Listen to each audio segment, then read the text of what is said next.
Just getting PPI data here. December PPI data coming through a little bit better than expected. 1.8% versus 2% expected there to the downside for producer prices in the month of December. Month over month, negative 0.1 versus a positive 0.1% print expected there. The month over month number dead flat for the core. 0.1 expected there, so a little bit of a beat right across the board there for December PPI. Again, on the producer side, after we get consumer price inflation data yesterday, PPI year over year, exactly as expected, 1% on the headline number versus 1%. That's basically it as far as economic data goes, or expectations for economic data this morning. We do get more Fed speak, as you saw there, Fed's Kashkari coming through at 10 o'clock this morning. We had a whole bunch of Fed speakers yesterday. For the most part, we did hear more hawkish tone from them coming off that hotter than expected CPI print yesterday. If you missed it, again, consumer prices coming in to the upside right across the board. Overall, the market trying to bounce after a bit of a muted day yesterday. It was a wild ride. If you got up in the morning, saw where the futures were, and then checked again at the end of the day, you missed a lot of action in between there, but the market ends the day all the way back to positive territory after we sell off initially on the inflation data and then get a nice rally into the afternoon. Lots of things moving around this morning. Oil on watch as well after this response from the US and the UK overnight to the Red Sea ordeal. We'll talk about that coming up, see if there's some opportunities in energy names possible this morning. Tesla downside, we touched on it late yesterday if you were with us. They're going to pause production out of Germany because of that same reason for Tesla. So down about 3% here to kick things off. It's Friday, January 12th, 2024. Tradertv.live starts now.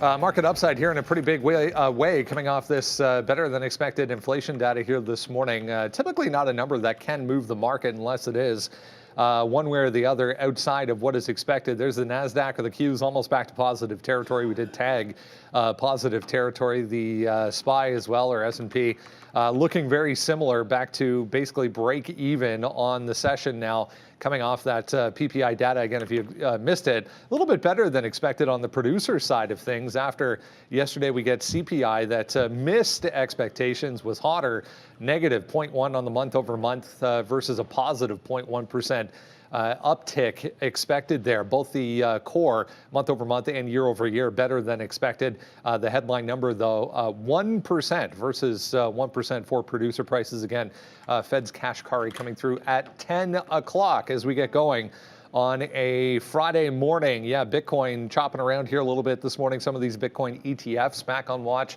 Not a lot of action or volume in those today. We'll discuss that coming up as well. But energy back to the upside. What is oil right now? 2.8%, well off the highs. We get up to 75.25. We're back to, well, off about $1 from that right now. 74.20 coming into play. But energy names across the board pretty strong.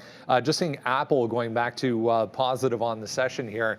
We'll talk about tech as well. Some of the chip names just so impressive over the past week at least, but let's be honest, it's been a year of tech. Michael Noss going to join us here in a few minutes as well. We'll get his take on how the IPOs, we did get a few, if you remember, going back to last year, a few decent IPOs that have held up a little bit better than expected with so much else going on.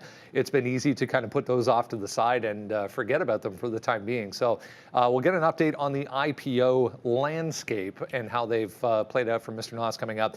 Sean Off enjoying an extra long weekend this weekend, well-deserved. Obi's in for Sean. Good morning, guys. Extra. Read all about it. The IPO market, who knows? Maybe the Shein or Shine is about to hit the IPO market soon. That's bad pun of the day. I'll get it out of the way. Welcome, Obi. Welcome, everybody in here. I feel like, so yesterday, CPI is hot. Market makes a bottom and rallies for reasons unknown to many. Today, you got PPI light. So I guess we'll probably fade 17,000 because that's supposed to take the markets to the upside. That's just how it's going to be. Like at the end of the day, trade the price action. That's what you learn every single day as a trader. We got a host of bank earnings. JP Morgan made almost 50 billion. Like, come on, man. Like the record, more profit than any bank in 2023 ever. And they missed. And they missed in the last quarter. So the banks make lots of money. Some of them are up, some of them are down. They all pretty much reported, I'd say, relatively bad, but some of that was expected. NVIDIA seems to want 550 already. Tesla's under pressure. I still think that looks like a short to me. Uber is very close to a 52-week high. There is a lot going on this morning, and we haven't even talked anything about crypto, Obi. So it's going to be a wild one. Get locked and loaded. We just went green, and I was thinking mostly short, but you always have to play the price action and not get too ingrained with your positional bias when there's an 830 number. Yeah, no, I definitely agree. Gotta watch out for some of that volatility. It's funny, we're kind of talking about it. Yeah, it kind of balanced itself out yesterday and today, but it seems like we're getting a little bit of a bigger move than we did yesterday, as it's about a 60-point move higher on the NQ. So yesterday we got like a 30-point drop, I think, roughly, give or take, on the NQ. So it'll definitely be interesting, that 69 coming in, so that's 17,000. Let's see what happens. It is a Friday. Friday. Hopefully we have some good setups, good trades. Hopefully. It's happening. For sure.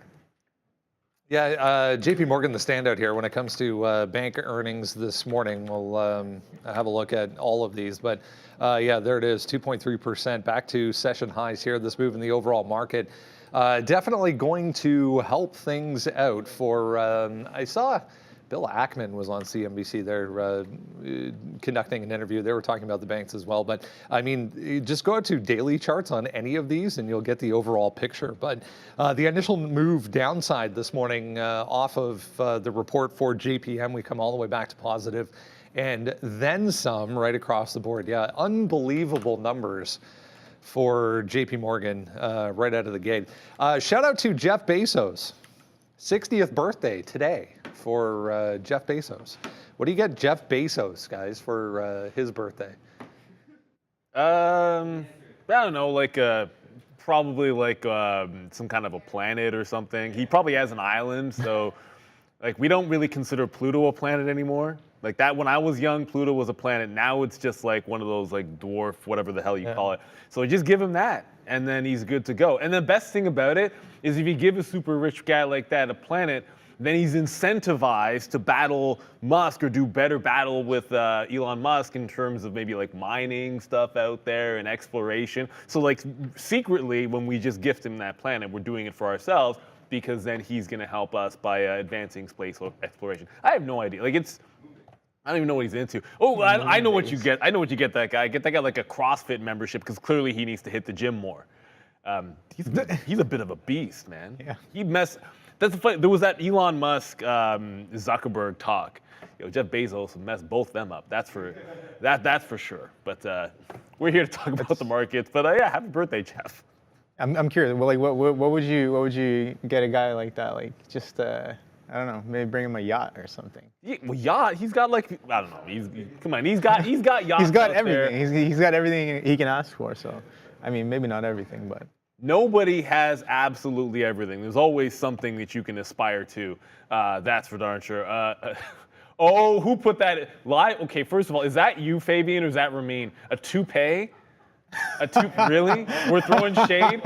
No, hold on. No. Put it on screen so that everyone that's not in the chat can see this. Live trading by TraderTV Live, which I'm looking over, and it looks to me like that was Ramin, said we can get Jeff Bezos a toupee. Okay? You know what? There's absolutely nothing wrong with losing your hair. As a matter of fact, I think it's a very distinguished look. I think more people should aspire to having a cue ball head and accept and embrace whatever fate that you have when it comes to your coif. I'm just throwing that out there for no apparent reason.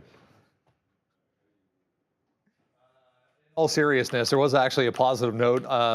Who was it? Wed Bush with a positive note on Amazon today. Amazon, I mean, it's been so strong the past couple of days, just straight to the upside on the daily chart here. But they foresee $100 billion in AWS revenue in all of 2024.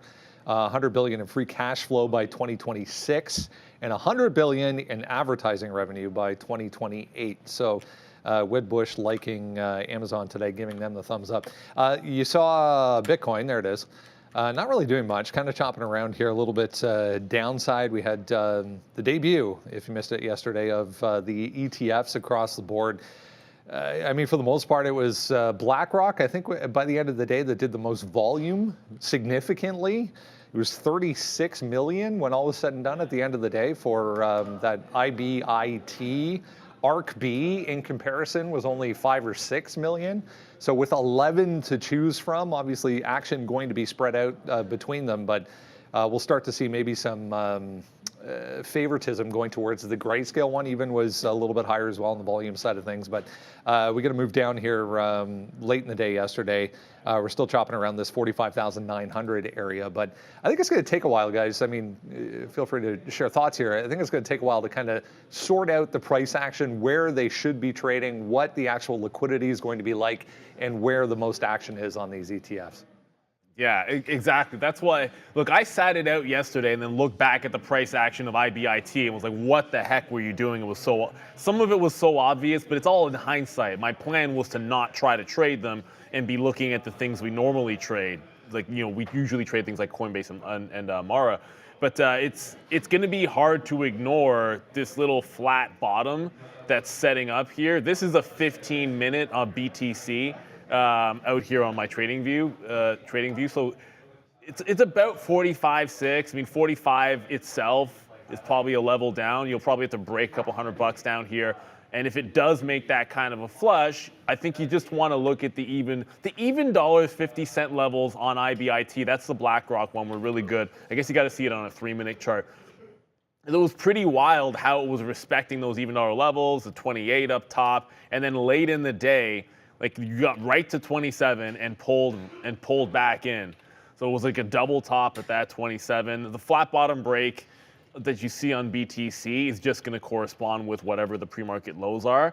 It's just a matter of the liquidity on these. I think for anybody that's used to trading, you know, like if you're used to trading ETFs, like if you look at things like the SPY and the Qs, right? You're accustomed to a certain level of liquidity. And when I look at this, and the instrument's 46,000 or 45, whatever it is. I'm talking about spot price on Bitcoin.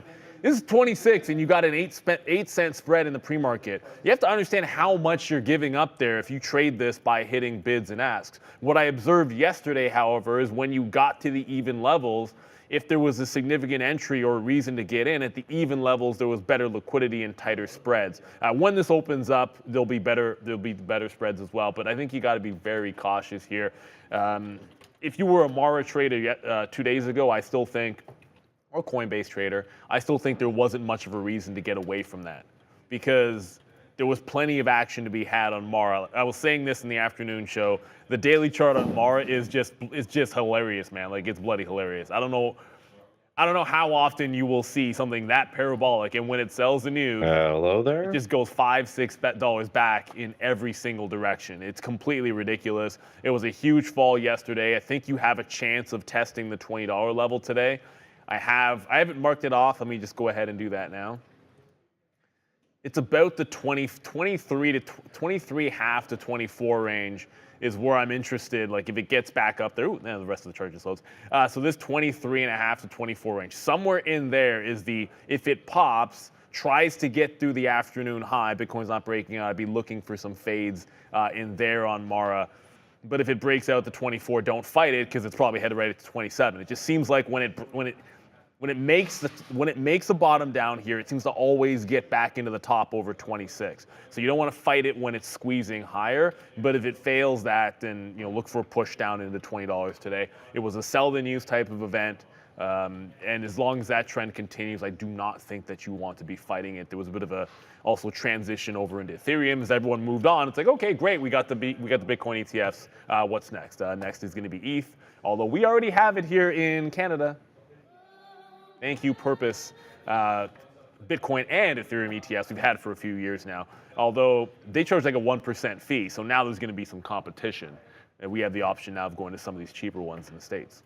Yeah, I think it's definitely going to be interesting with some of these new products kind of coming out. I did take a little bit of a taste of IBIT yesterday, first day kind of IPO. Would you call it an IPO? It's kind of, yeah. It's the first day that it traded. Let's say the first day that it traded. Pretty decent move here, but interesting candle here, Neil. I saw this kind of happen, and I was like, whoa, what was that? Crazy kind of Bitcoin-esque type of volatility randomly in the middle of the day with high volume. And I think if you go down to like even like a 1 minute chart, this thing happened very, very quickly, just a snap up about a point and then drop back down. So I think that if I was just wondering, it's like if these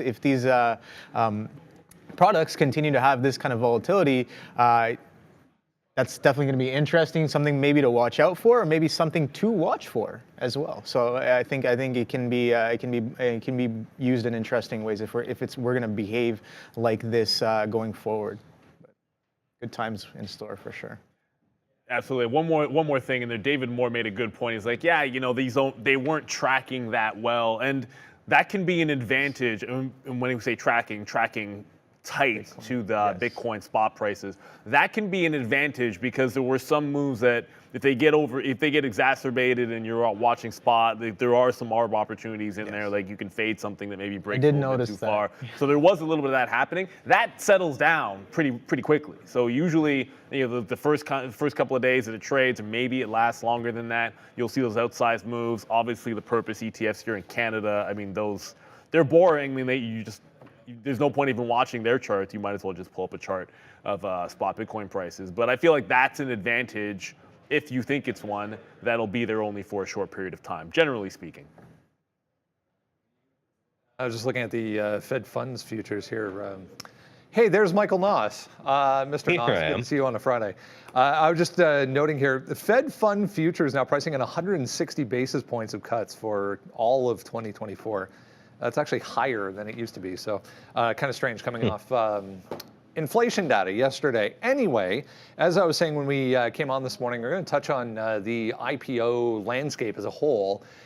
Given the fact that we've had, focus on inflation, focus on more economic, focus on, more macro type topics for the past year and change, it's been easy to kind of put these on the back burner and forget about them for a while. But good idea to revisit some of the IPOs that we've had over the past 12 months or so and see how they're doing. Yeah, and I think that's common. IPOs seem to work well in bull markets when people are looking for new investments and new ideas and trying to find that next big thing. They don't work so much in bear markets, which we've been in the last year or so. Our bull market started, I guess, October 2022.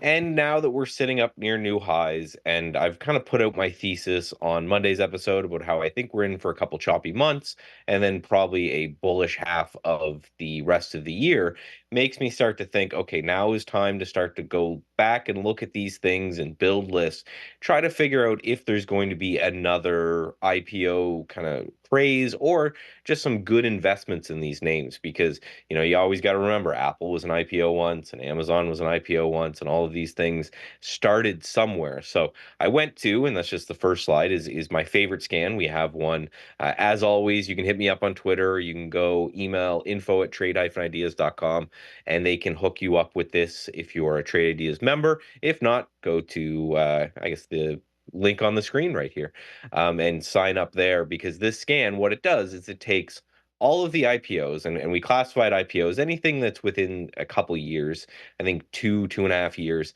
and it just sorts them. It says, okay, which ones are in the highest end of their range since they've ever existed? So, from the moment to date. So I like to go down this list all of the time when it comes to looking for new ideas and things that may have been forgotten about a little bit as they start to push higher.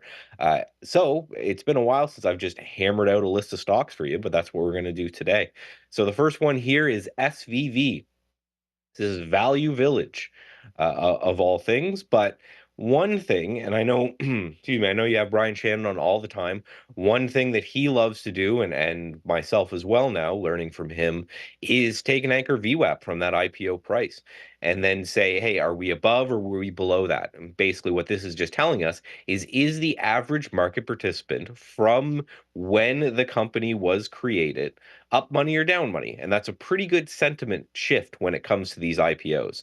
And for SVV, you can see we're starting to turn positive now. So if you had dollar cost average basically into SVV, you've started to make money on this name. Now, another great thing about this, I have highlighted on top, is we have a 34% short float. So nearly 1/3 or over 1/3 of all shares on Value Village are short. So if this can get going, those guys have got to go somewhere, and it's a fairly low float company with only 160 million shares in the float. So this one could get going. I think if we just break out of this little base, it's about $18 a share. You're absolutely wrong if we cross back under that VWAP. So for these, that's what I'm using as my initial stop. This one here, ARM Holdings. So this was a big one. It's already 1 billion shares in the float, already a 71, $72 billion company. So these is a chip manufacturer. One thing I love about it is that line that I have drawn is roughly the IPO high on the first few days of trading.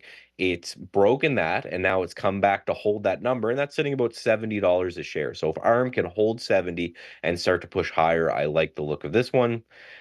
BIRK, this is shoes, I guess, when I was looking into it. Earnings in 5 days is something to be careful about. I love that we put that on the chart so people know. You got to be a little careful with that. But it's holding very, very strong, putting in this nice bull flag type pattern with a 26% short float. So over a quarter of these short. It was the theme when I was going through this list. A lot of people betting against these IPOs. So if they're going to turn, then that's very interesting.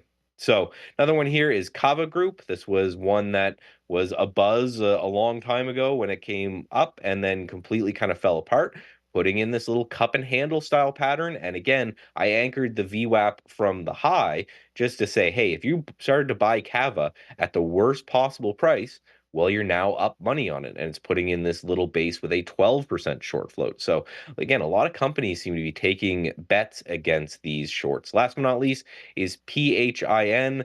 Not too sure what these guys do, but that anchored VWAP from the IPO price seems to be holding for now. That's around $30 or so a share. I like it above that. If we close black below that VWAP, I'm out. Last slide, and I know it's already up on the screen below me here, but if you are a premium member of Trade Ideas already, you are already enrolled. You want to go to tradeideas.com/tradertv or just scan the QR code right below me and get going in this challenge. If not, you can join for, I think it's $7 or $8 to get in the challenge and win yourself $2,400 if you win. This challenge is a little bit interesting. We're removing penny stocks, so you got to trade stuff over $1. You got to be long only. We noticed a lot of people were shorting aggressively, so we thought it would be fun to say, hey, what if we take that away from them? So long only, and that starts not next week, but the week after, so that 24th to 26th. I'll be interviewing the winner like I have the last couple, and it will be a lot of fun. So definitely check that out at tradeideas.com/tradertv. In a market that is so top heavy, I think, or heated, if you will. No, it's a great idea to be long only. And I love the fact that we can tie this back to, what you just talked about. And in the sense that there's been so much focus on tech and so much focus on semiconductors and everything that's been lifting the market, rightfully so. It's good to kind of take a step back and say, okay, where else can we look to maybe find some relative strength? So great stuff. Michael Naw, CMT over at Trade Ideas. Happy weekend, sir. We'll see you again next week, I guess, Monday holiday. So we'll touch base later in the week. Talk to you next week. Michael just made me think of something. Well, okay, fine. Michael, you always make us think of something. But I'm actually, because this probably exists, and if it does exist, then I apologize for being ignorant about Trade Ideas.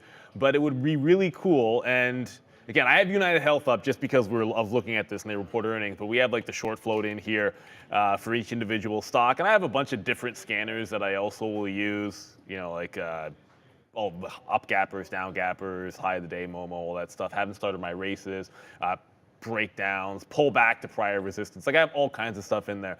But I'd be curious if there was a simple way to sort and scan for just short floats over X percentage, and then is gapping X amount of a percent. Like I almost want a scanner and then doing an amount of volume. Like I want to build something for that so that you know what the short float, like anything that's in play with a short flow of more than 15% on a day. Because if you're a swing trader, you're looking for a chart setup. But if you're a day trader and you want to look at things with a short flow, you just want it to have a short flow to be moving.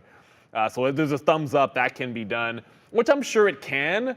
Let's just be real for a second. You get busy as a trader, and sometimes if somebody can do something for you, you should just ask. And I tell this to my daughter all the time. Like sometimes you got to be willing to ask in this world. Like I'm not saying I can't go in there and figure it out myself, but if I know somebody can do it in 5 seconds when it might take me a while to figure it out, then just be humble enough to be like, hey man, can you give me some help? This is what I want to do, and get it done. Because at the end of the day, like once you have it, it's going to be useful to you, and you don't get anything you're not willing to ask for in this world. So thank you, Michael. Apparently that can be done.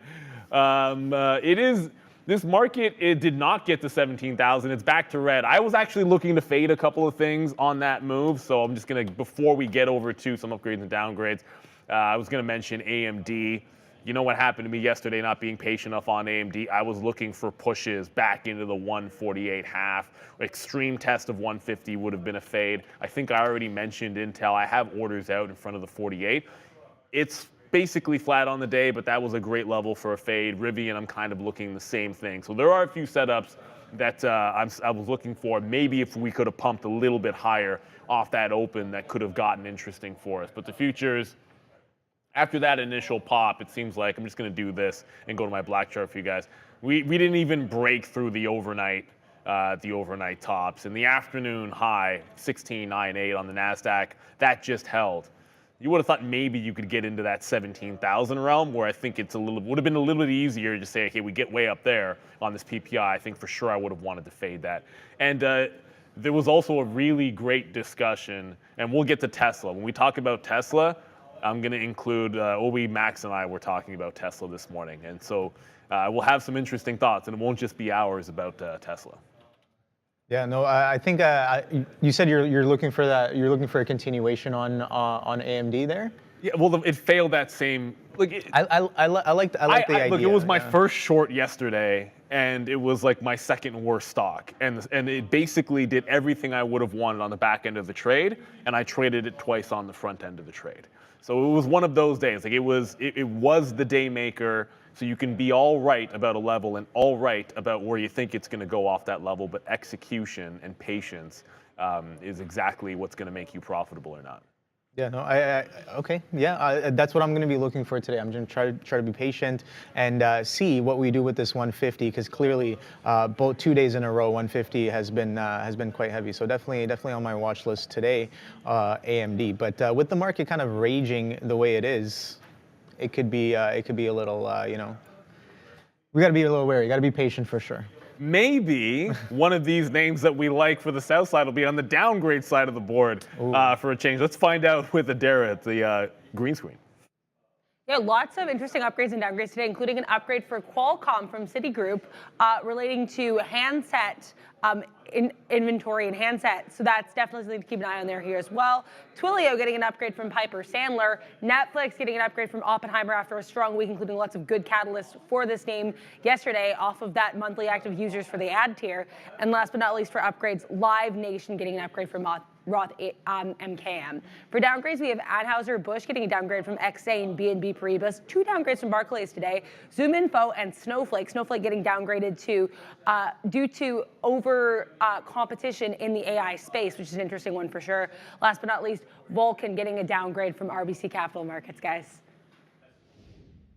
Thank you very much, Adara. Unfortunately, no one has the guts to downgrade a chip name in this market. I, for one, am completely shocked by that. I was tongue-in-cheek about that. It's just when you're looking for a fade and the market looks strong, you might want to have something going with you. CompuCare team, are you looking AMD long today?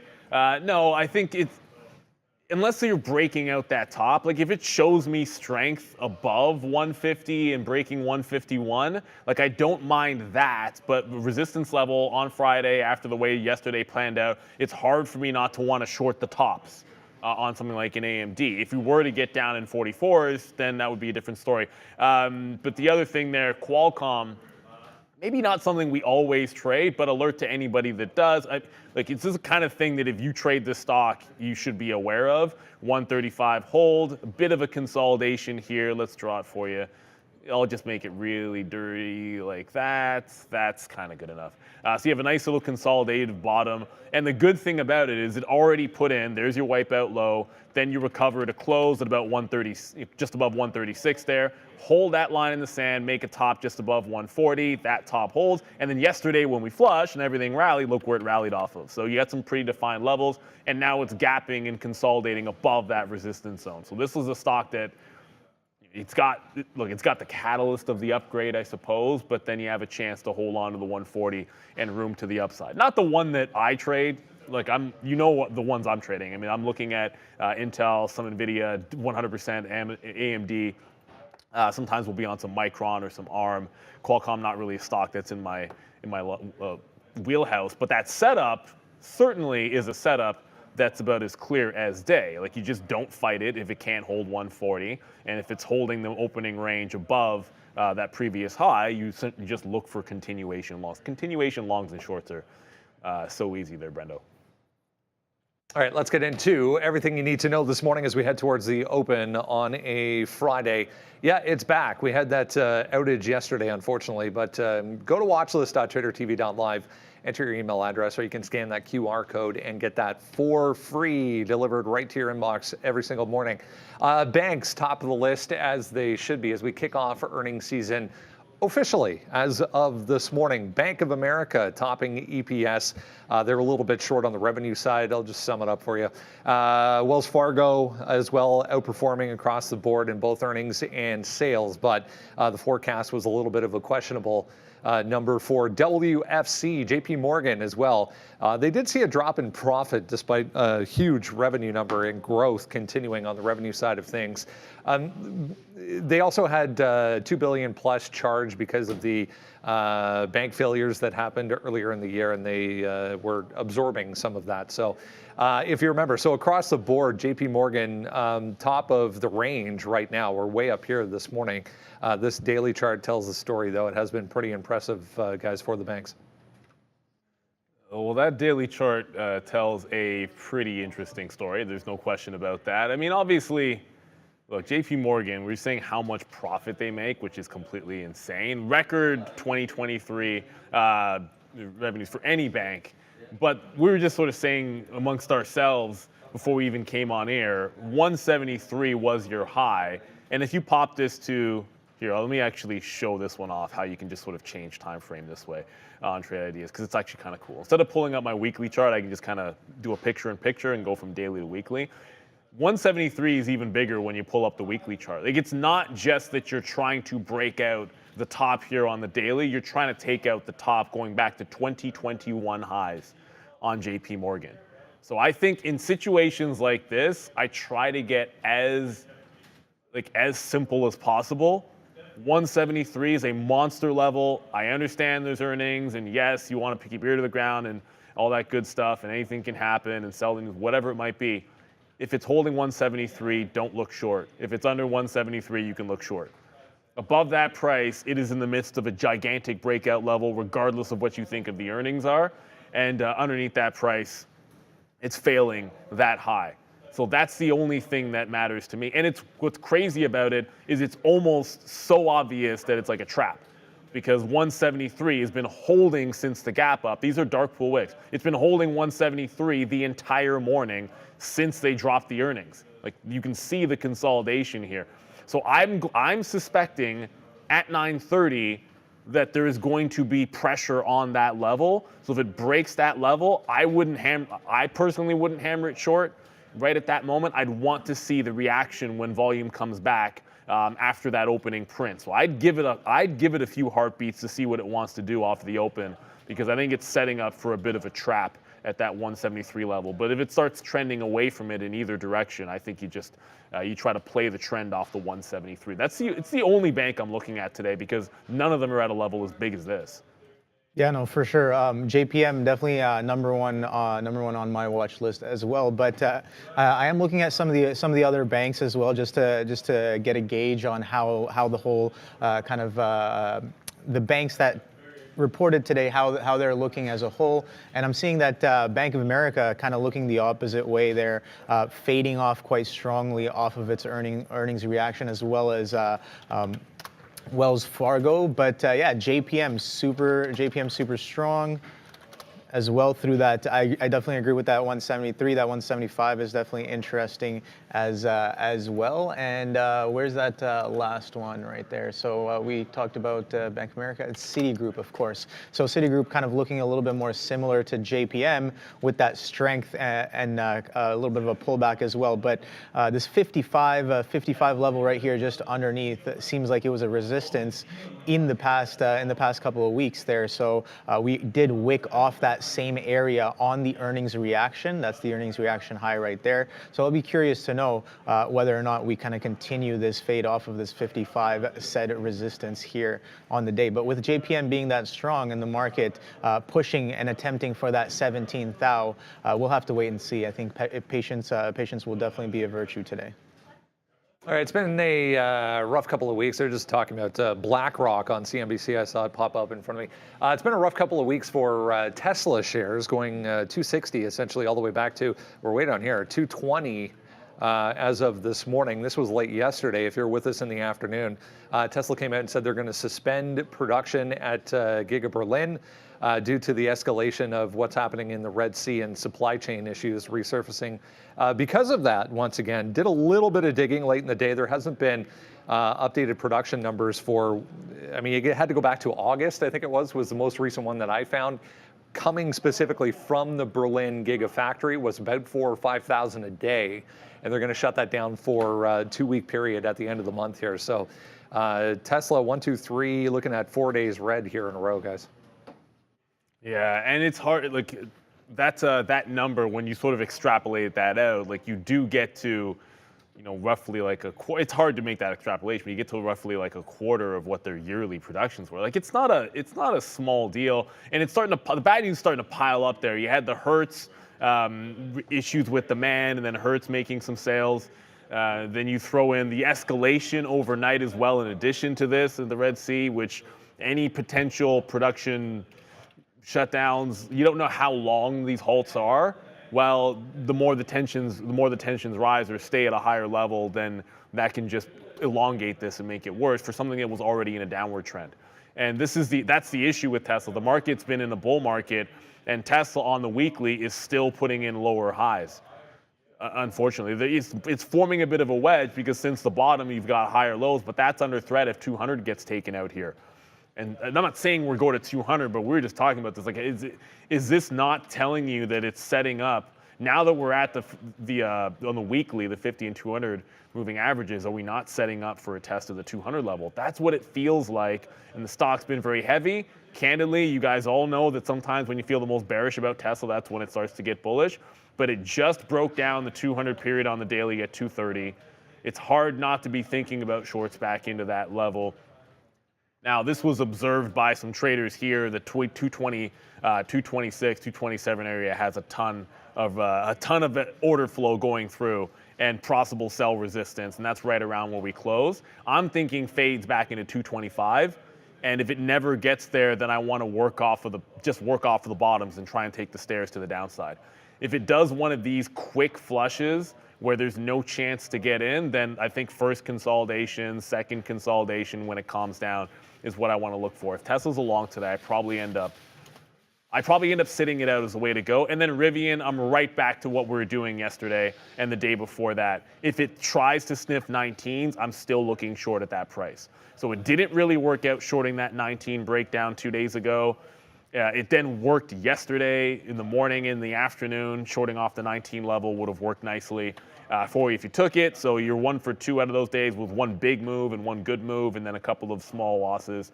But on the daily chart, this is a breaking down both major moving averages. I think room to 1770.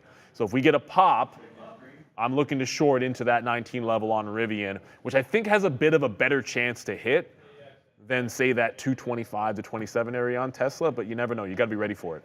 Yeah, no, I like that. I like that the fade idea on Tesla. We have been pulling off quite significantly from these 60s here.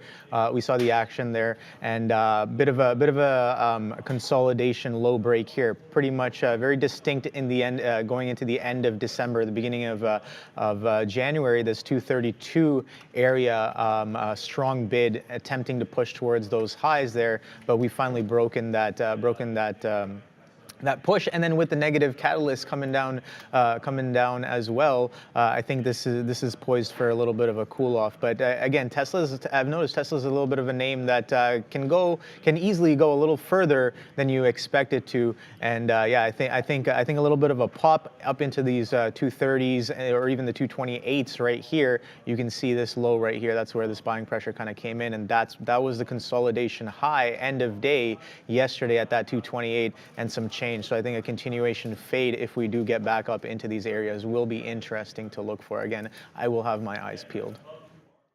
The rundown brought to you by Roma Green Finance. Crazy mover past couple of days. ROMA on the NASDAQ, committed to sustainable finance solutions and innovative green investments that give positive environmental impact. Roma Green Finance Limited stands as a beacon in the financial landscape, blending profitability with dedication to a greener, more sustainable future. Scan the QR code or click the link in the description to check them out. Let's continue.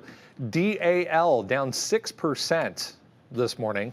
A whole bunch of cancellations I was just reading across the board for airlines with this crazy winter storm that's making its way apparently towards us as well. But I think it was upwards of 2,400 flights canceled this morning across the Midwest in the U.S. So travel headaches, to say the least. But yeah, there's United downside on this DAL note as well. So they have cut their current full year forecast for Delta, pointing to supply chain issues and continued macroeconomic uncertainties. Shares down, as we said, about 6% here, guys, for DAL. Kind of yucky for Delta right in here, everybody. The tricky thing with these airline names and maybe some of these gap downs in general is I can't tell you how many times, if you've anybody watching the show, and I expect there's a few of you that know this, whether it's the airlines, whether it's the cruise ships like CCL, when these suckers gap down like this on earnings, how often do we see like the crazy reversal where you're expecting there to be weakness for all of the right reasons when you look at the report, and then all that happens is it makes some kind of insane bottom and then rallies higher. If we were down at 39, I might already be looking at a long, simply because of that pattern in the 50 period, so the 200 period moving average just sitting here at 39. Though it's not there yet, but my thought is if it gets down to that clear support area, I mean, it is what it is. Be patient, trade key levels. Like when I make my note every single morning, the first thing I'm considering when I put a stock down is does it have a catalyst? But the second thing I think about is it at a key level? And if it's not a tradable key level, then I usually don't want to focus on it. So for me, Delta, it's telling you that over under that 39 is kind of the key point there. So if it's going to be bad, let it test that level first before messing with that. So there's plenty of things to look at today, man. Like we'll talk some Zim, which just broke 15 when we discuss oil. You got the chips in play. You got some crypto names out there. You know, if this one doesn't give you the best prices to play with, then you don't want to get burned on an earnings day. Yeah, DAL with a little bit of a descent there off of the earnings reaction. I'm looking for a rough landing down here into the 39s right here. You can see that support early on in January right here. So if we continue this fade into the open and banks are a little heavy and the market takes a little bit of a pullback, look at this consolidation high in and around just these 40s. I think that's a little interesting to me. And yeah, a little bit of support from a couple of weeks back. So let's see what we do with these two areas on Delta. Just be aware, I'm seeing some banks moving around here. There are some comments coming through from, looks like JP Morgan CFO speaking right now. Also the Citigroup CFO speaking right now. So it's saying investment banking pipeline looking healthy. From JP Morgan, they're seeing an uptick in deal flow starting to come through. I've seen that from 2 or 3 different comments, speaking of that deal side of things, specifically picking up once again, to be expected as we are heading towards potential Rate cuts this year. XOM back to the upside this morning. Oil back to the upside this morning in a pretty big way. We're back above 75 right now and holding after the U.S. and the U.K. responding overnight to what's happening in the Red Sea. So a bit of an escalation there. We haven't seen direct supply related issues when it comes to oil specifically because of this yet. But this move for energy stocks and oil in general seems to be tied back to this again, guys. What do you, I mean, we talked about the escalations right now a couple of times, and it's sort of obvious that you're going to have, we've had this reaction before. Whether or not it gets sustained is going to be the question.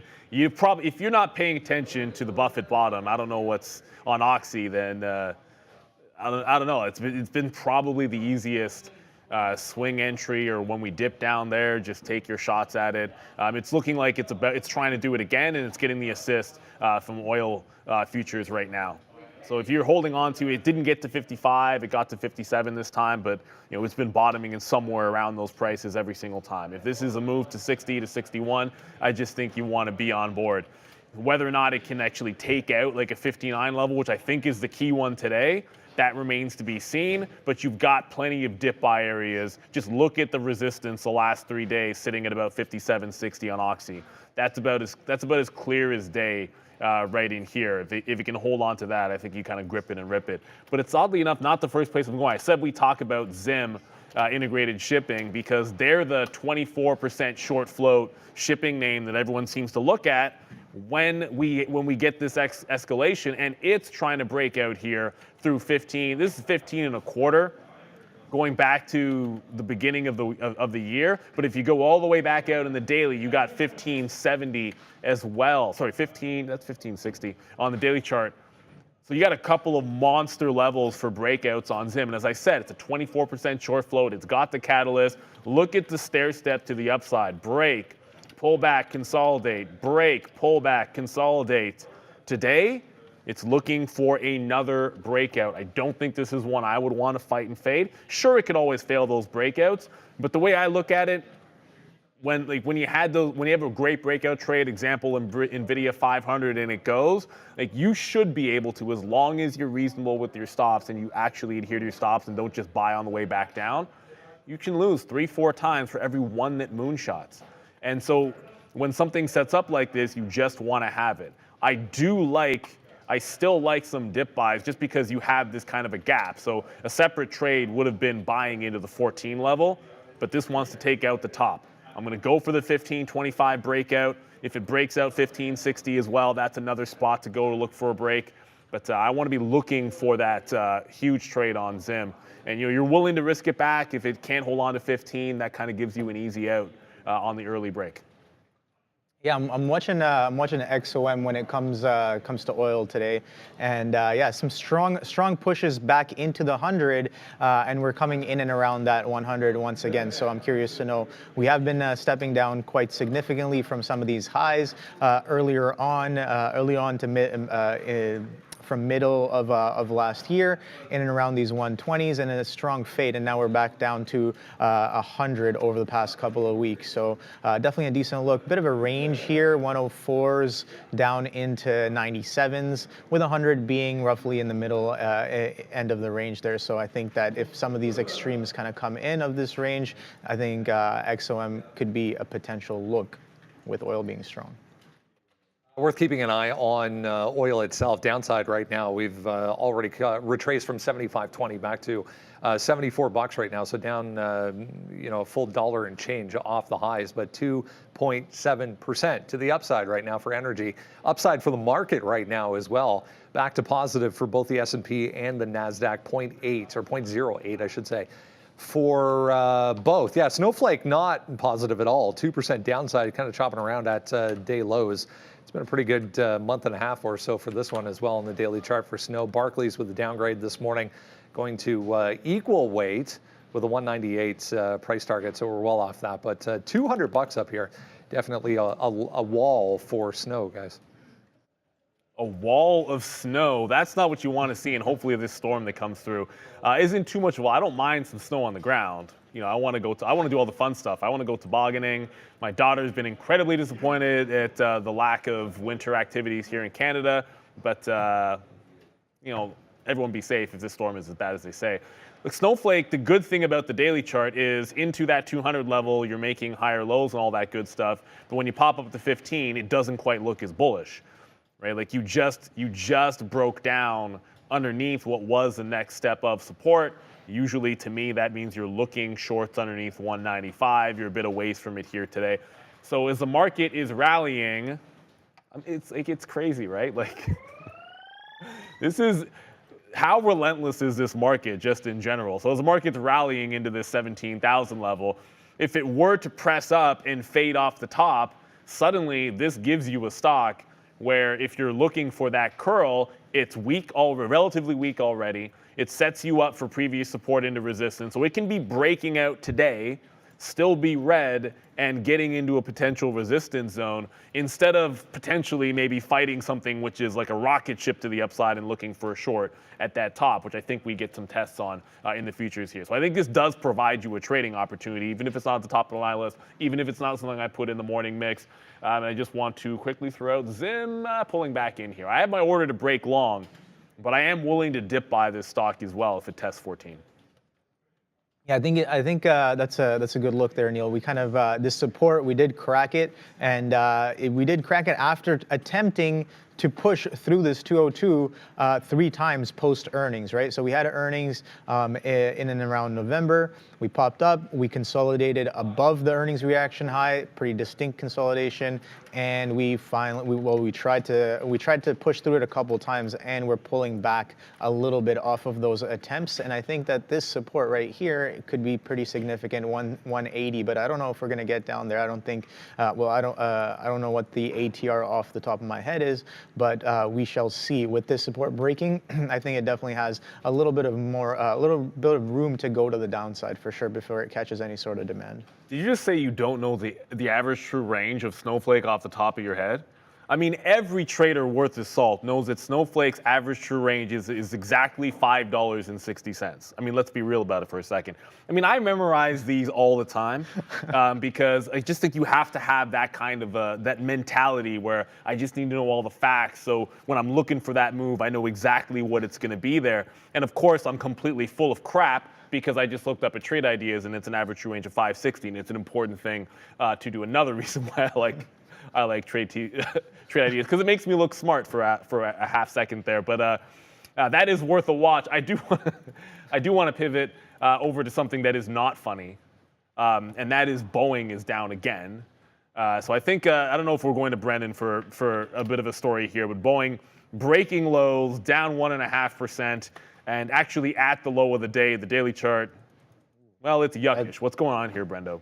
It's ugly. 1.7 right now for FAA coming out saying that they're going to up their oversight across the board, it seems like, in general, for the company, but also for the investigation and apparent fix for this problem with the 737 MAX 9, saying that they'll evaluate Boeing's compliance with its approved quality procedures after the emergency incident. So the FAA taking an extra step here, it sounds like, guys, with more oversight in general for Boeing. Okay, so I suppose this was inevitable. We were going to get down here on Boeing. And here meaning $215 on Boeing.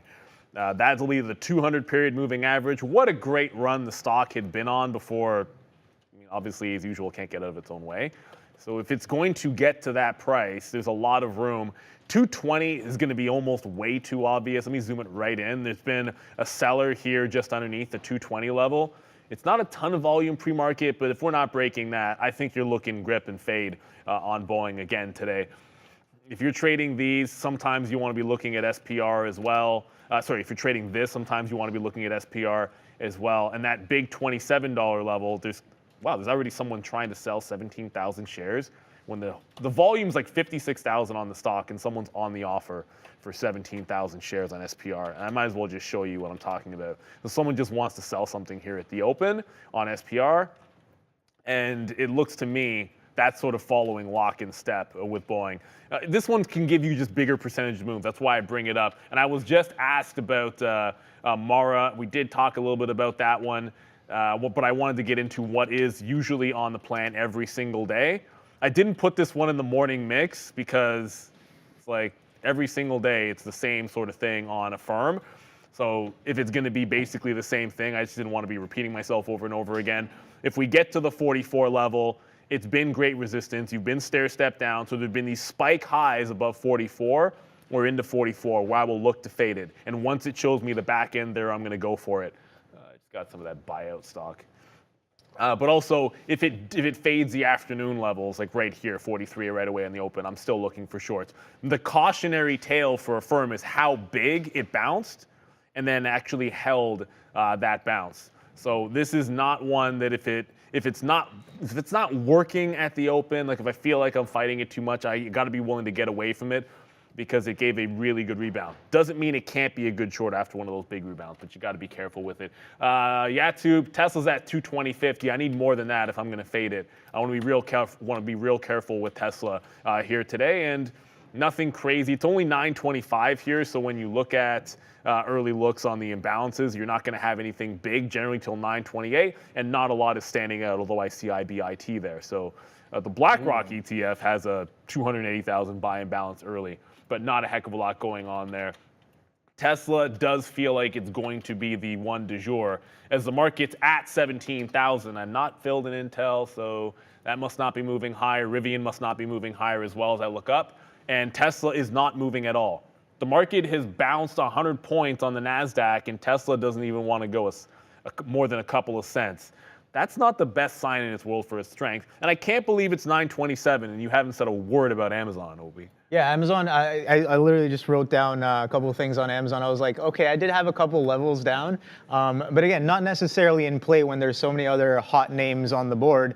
But again, it is something I like to fall back to because I'm comfortable with. And when a technical level or something shows up, I'm willing to put some risk on, given it has a respectable area or some structure to risk off of. But yeah, no, Amazon pushing up into that 155. So yeah, sure. We can take a quick look at it before the open here.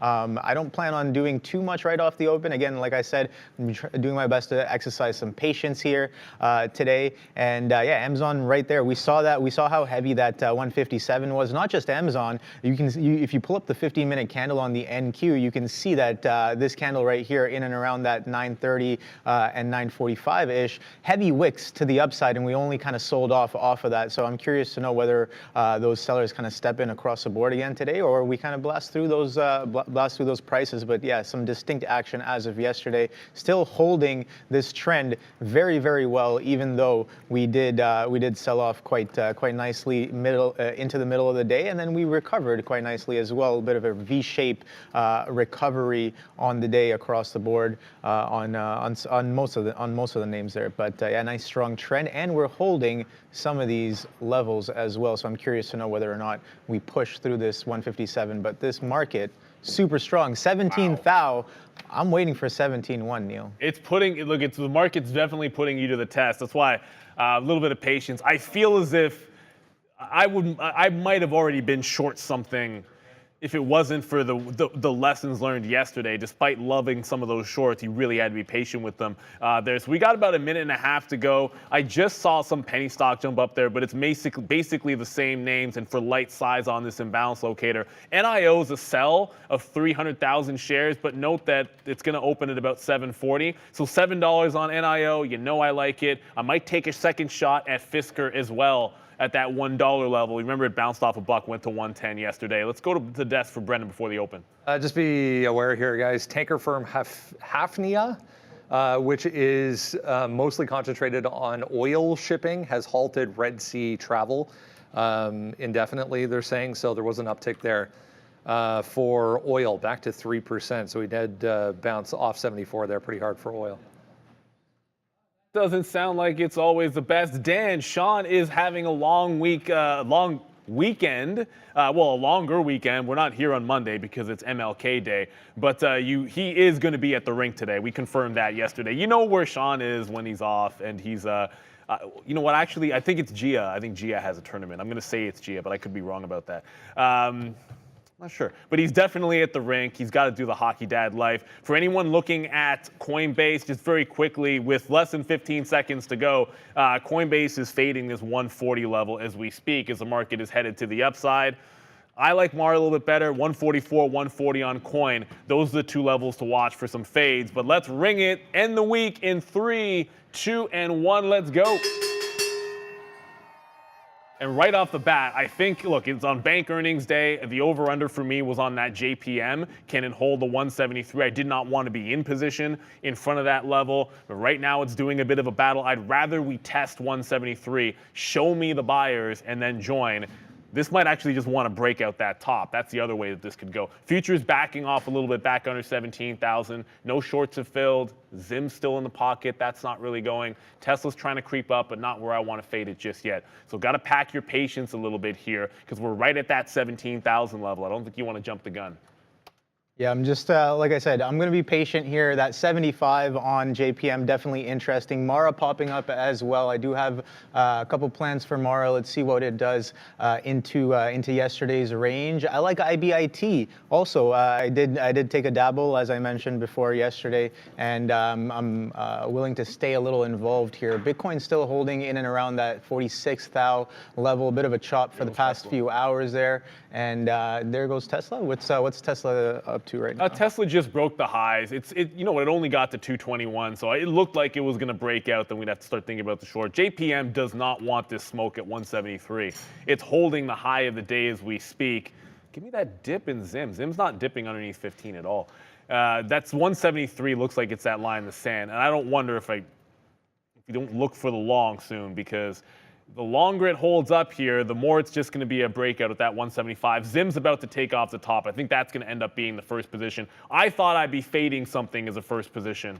It's not the case. It looks like it'll be a breakout trade. Now, the thing about breaks for me, if it can't look like it wants to work right away, then I got to watch out for it. Yeah, JPM's just going to go. We're not going to get the dip buy. If it's not going to work right away, then I do not want to get trapped. If it breaks 15, I like dip buys all the way back into the 14 level. And I'm not holding $15 long down into the 14 on Zim. So I want it to go right away. Speaking of fade trades, 17,000 just came back under. Come on, Intel, get up. It's not getting up. I want to be fading Intel today. Tesla could come into play for the short trade, but it's not there. Not yet. Have to be patient. Maybe AMD's giving me what I want. AMD still creeping. It did a wick high. I don't think this is the point just yet. We just failed that 17,000 level. Let's see a little bit more of a push before jumping into that sell side.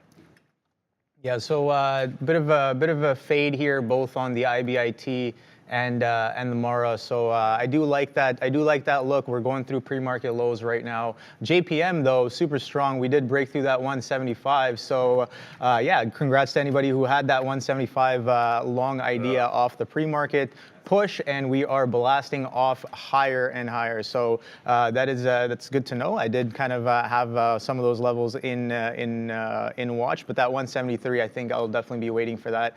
These pops through that 175, pushing new highs. Where will we stop? Who knows? But that 17,000 pulling back in on the NQ as well. So let me just take a quick look at these Mag 7s. 155 on Amazon pulling back as well. So we're catching a bit of a sell. Let's see what we do from in and around here.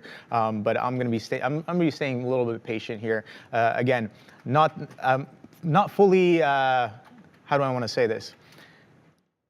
Committed? So the same type of mental capital that I have back on my desk. Obviously, not the same up here, right? Doing a little bit more things, so the trading has to be a little bit different. Exactly. I gotta approach it in a different way there. But that 175 push is quite strong, pushing up in towards all-time highs there on JPM. Let's take a quick look at some of these other banks there. I know I was watching BAC as well.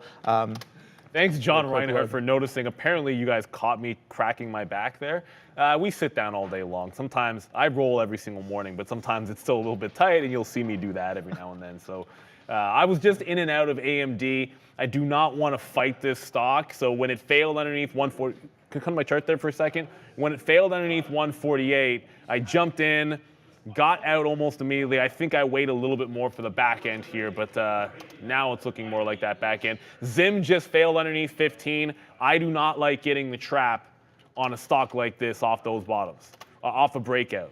So I'm not holding it past. It's got to work. Risk 30 cents. I thought it had at least $1. Like that kind of stock, this stock can move more than $1. But to me, if it fails 15, it's like get out of the trade. That's always going to be the plan for me on a breakout trade. So I wasn't looking short. No chance I was going to do that. Roll your back. I use a foam roller, Leroy, all the time, every single day, mostly on my IT bands, that kind of thing. Tesla's screaming to the upside.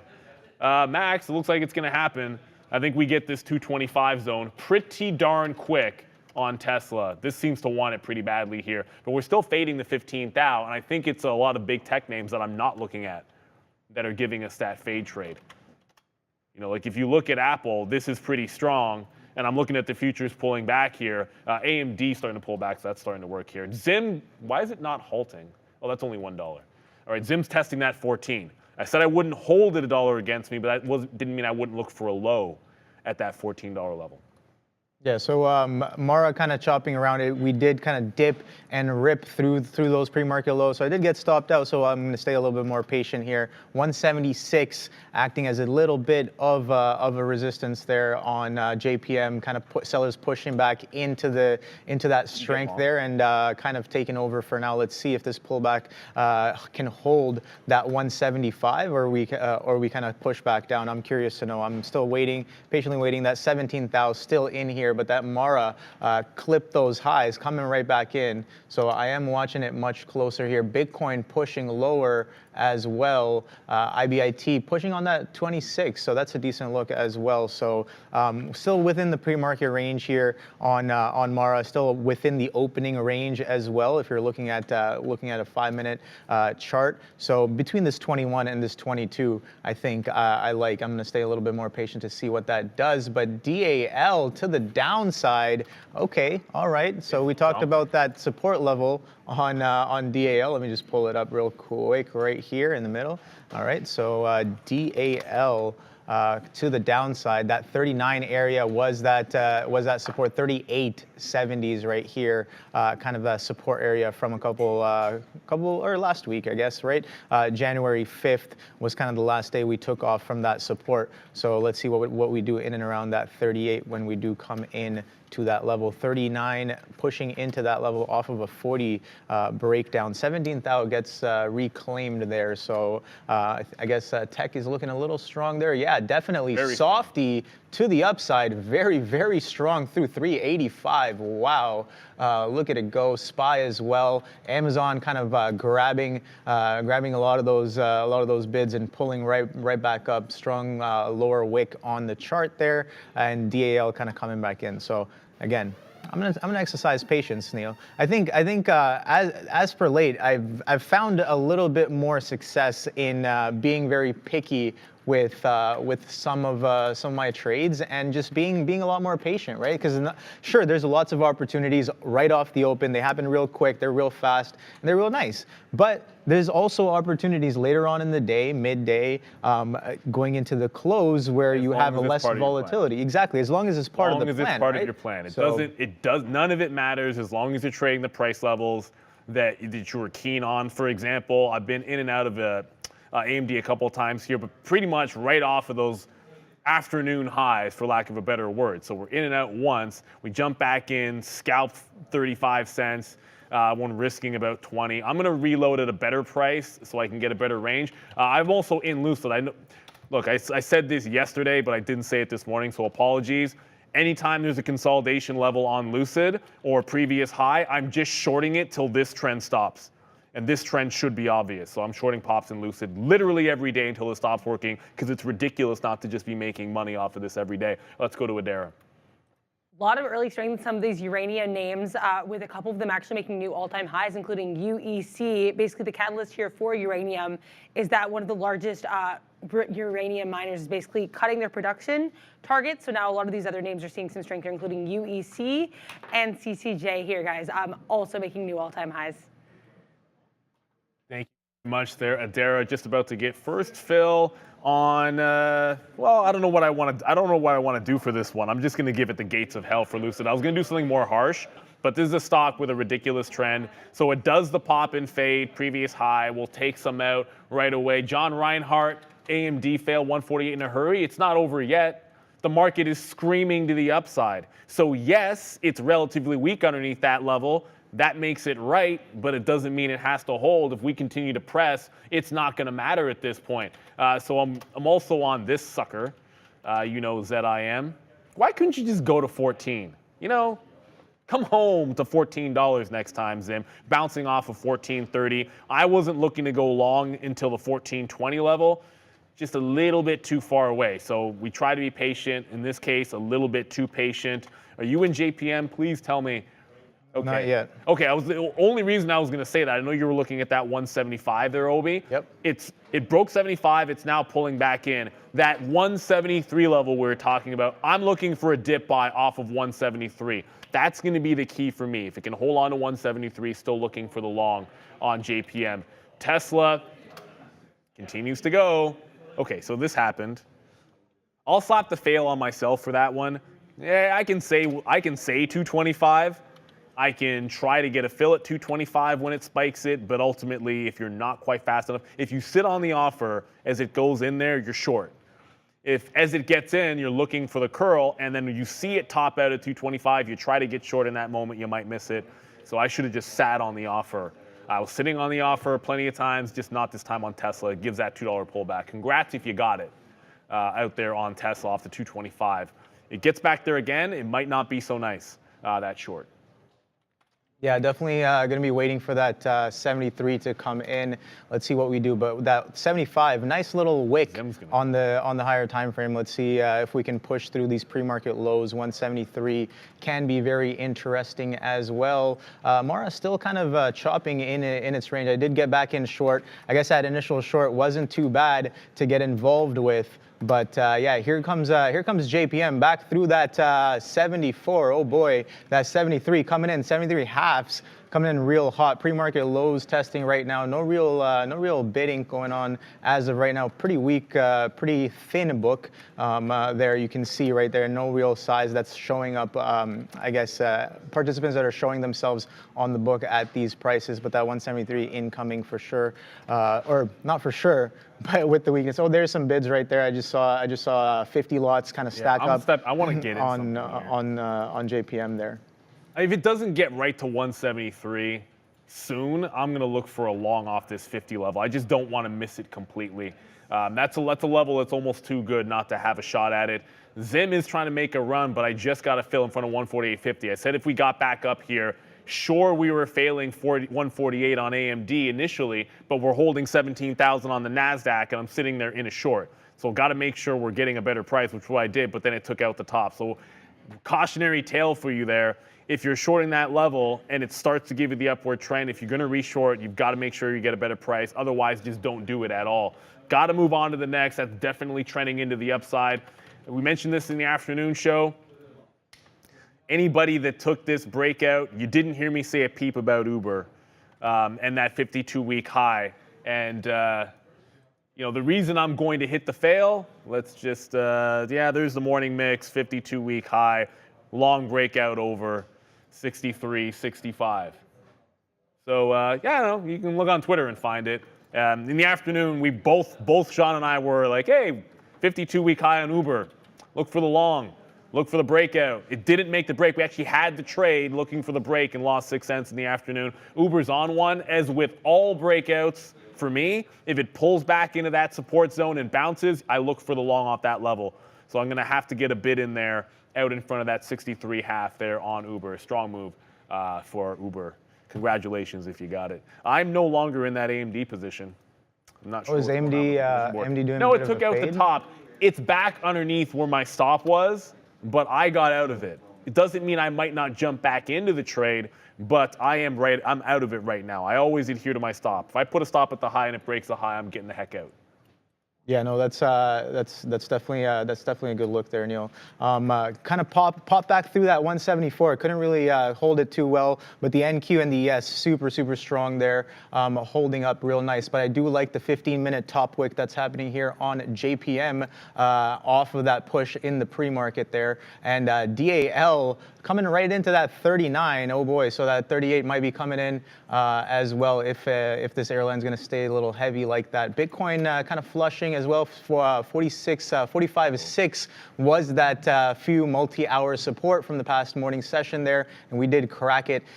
We also had some intraday lows excuse me, in and around those levels as well. So Bitcoin taking a little bit of a pullback here, and IBIT making all-time lows on IBIT.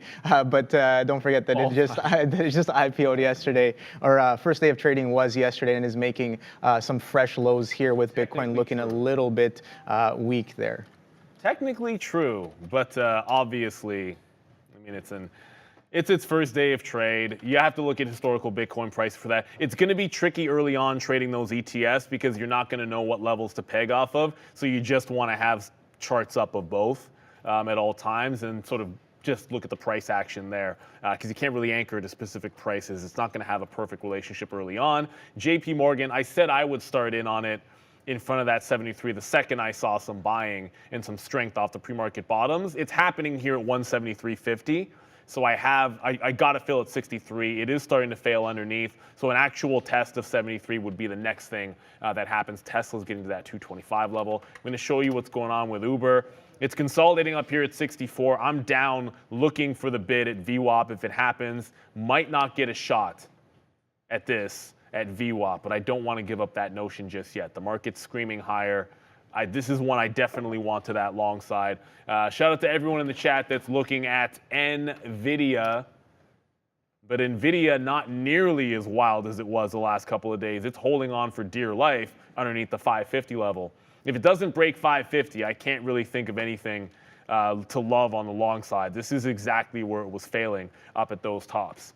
So I'm staying away from that. I'm still looking for a patient entry to fade AMD if it wants to give me that trade. I definitely like that Uber to the upside. And we'll throw to Adara as Meta just broke the high of the day. Just keep an eye on Infosys making new 52-week highs, up 6.5% right now after getting a price target increase from BMO and CFRA. So keep an eye on INFY. All right, so yeah, that Mara catching a little bit of strength here. So you know what? I think it's best for me to just piece off. It did kind of reclaim into that opening range. So I'm gonna piece off for a little bit and kind of observe. We were decently in the money, but again, I want to sell. I want to be selling a little bit more further up here. And if it's gonna reclaim that range, I do want to stay nimble on my feet and come back to it a little bit later. That 173 really coming in again. That first 15 minute, the opening candle on a JPM, that first 15 minute, super strong wick to the upside, just wicking off that pre-market high. So let's see how far below this 173 we can get. But yeah, I have 173 as a little bit of an over/under as well. So I'm looking for these bids to kind of to see whether they show up. Does it firm up on that 173 or not? But it starts to reclaim. If it does start to reclaim this 173 with some strength, I am looking to kind of piece off of this here. But here we go. Here's the first crack of that 173. Let's see how far we get, and a rebid right away. So okay, a little bit of a chop there. So I do want to piece off just a little bit there, holding on to almost nothing there for the rest of it. But like I said, that 173 was a little bit of an over/under, and the first time we dip right below it, it gets instantly rebid. Can't even print below the 90s.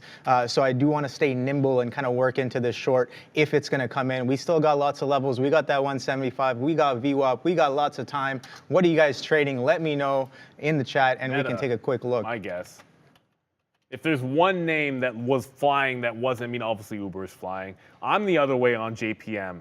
I don't want to be short above the 173 level. It's a key line in the sand for me. I want to give the shot at the long on an earnings day, where if it holds above 175, I can hopefully still be in position. But if it doesn't, it's the second time it just bounced underneath 173 on JPM. and it's starting to buy back up. Meta is a name that I think if we hold 17,000 in addition to Uber, I'd be looking to take the stairs into the upside. Up, there goes JPM. There it is. Yeah, that just broke underneath that 90 level, so I'm now out of JPM. That 173 was the big one. I'll get to dip buys in a second, but that 173 was that big line in the sand. I didn't want to be short over. I only want to look shorts under. I guess 175 could be a level as well. And again, keep the stops tight. There's always a lot of time to work with as the market's trying to pull back. I thought a lot of things were going to be fades, but instead the market is going the other way. If it holds 17,000, I want to dip buy strong stocks. Right now that looks like Uber. Right now that looks like Meta. AMD, I'm not done with that yet. It still can't seem to break too far past 148.50, but it's all about being patient. And I see guys talking about Palantir. I'll get to that in a second. Haven't looked at Palantir this morning. I'm assuming it's over 17 then. Yeah. Are you going to look at Palantir?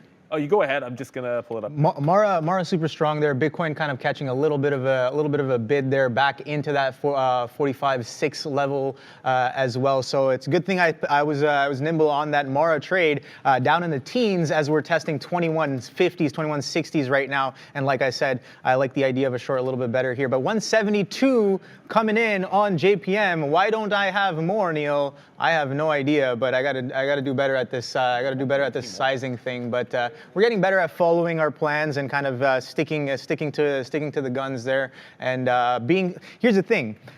I realize I'm kind of stubborn at times. I like to force positions every now and then, but I'm like, okay. Force. Exactly. Use the force. Exactly, and you're 100% right. I'm like, okay. That is a weakness of mine, but how can I turn that into a strength? Why don't I just be stubborn with my trade idea when all the parameters are setting up and be that stubborn? And I'm like, okay, I'm good at being stubborn. Why don't I use it in a place that can actually be beneficial to me? And that has been kind of like sticking with the plan. And the plan was a little bit of that over/under in and around that 173 and working with that 175, a bit of a psychological level as well. We saw the rest of the banks pretty weak and JPM pushing up into a little bit of a resistance area there, but yeah, let's see what this 72 quickly brings. Here for Palantir, because I promised I would say something about it.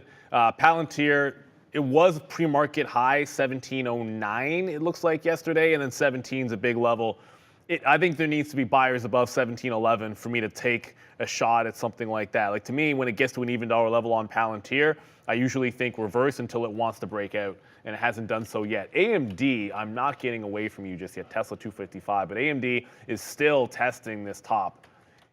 Is 148.5. Like, see it kind of working, but I don't want to be fighting it. Like, it's giving you wick tops, but now I just need to see it do something a little more distinct. Give me a lower high. Give me something as a sign of weakness that's going to make some sense instead of just taking a third swing at it. I am still in Lucid. I might have missed a chance at a curl. Now, Lucid's not the kind of stock that you're getting short on the way back down. It just falls too fast. So you're either taking a break down of the low, or I'm shorting into this level, and if it breaks it, it breaks it. But look at it hold almost on a dime. Ooh, what's crazy about this is when the market was going up, I just assumed like I was going to get short Intel. It never happened. And I was going to get the 1880s on Rivian right quick. Rivian just went green on the day. The story yesterday was shorting into the 19 level.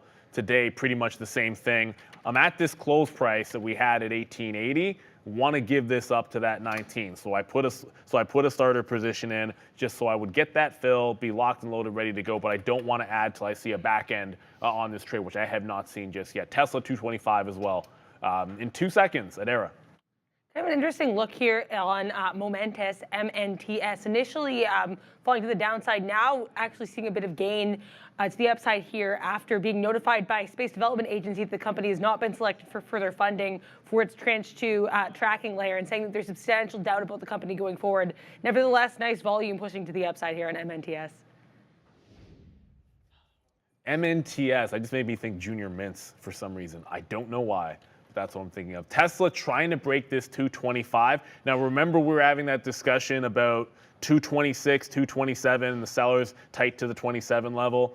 If it breaks 25, the reason I don't like a long down here, A, all bad news, B, I think it's got that overhead resistance on it. Now, if Tesla turns off 225, the other way to look at it, which I tend to, is if I'm already in a short in an EV name, I don't need to short Tesla at the high. What's the point of doing that? We already have Rivian, which we know we like, and how you doing? Last I checked, the other thing I'm short is also an EV name. So as the market is green, as always, we've got Rivian to the south side. Just took a 1-to-1 out there, and Lucid as well starting to pull back in. I know VWAP doesn't matter that much to most this early in the day. It doesn't really to me. But when I'm looking for scalp outs like this and it put in a higher low once already, I tend to pop a bid in there. Like I treat this like a penny stock, even though it's $3. So I'm going to take scalp trades at any obvious level, right? So we get to 320, I take a bid. We get to 322 at VWAP, I take a bid. I see 316 as the bottom, I put a bid at 317. Like I don't think you get too complicated with things like that, especially if the market's going up and you're shorting something. You know, I think you want to make sure that you're getting out in all the obvious spots where buyers might want to be coming in. So thankfully, these two are actually working because everything else, you know, AMD to the short side obviously didn't work out, but we got a couple in the EV space that are going to go.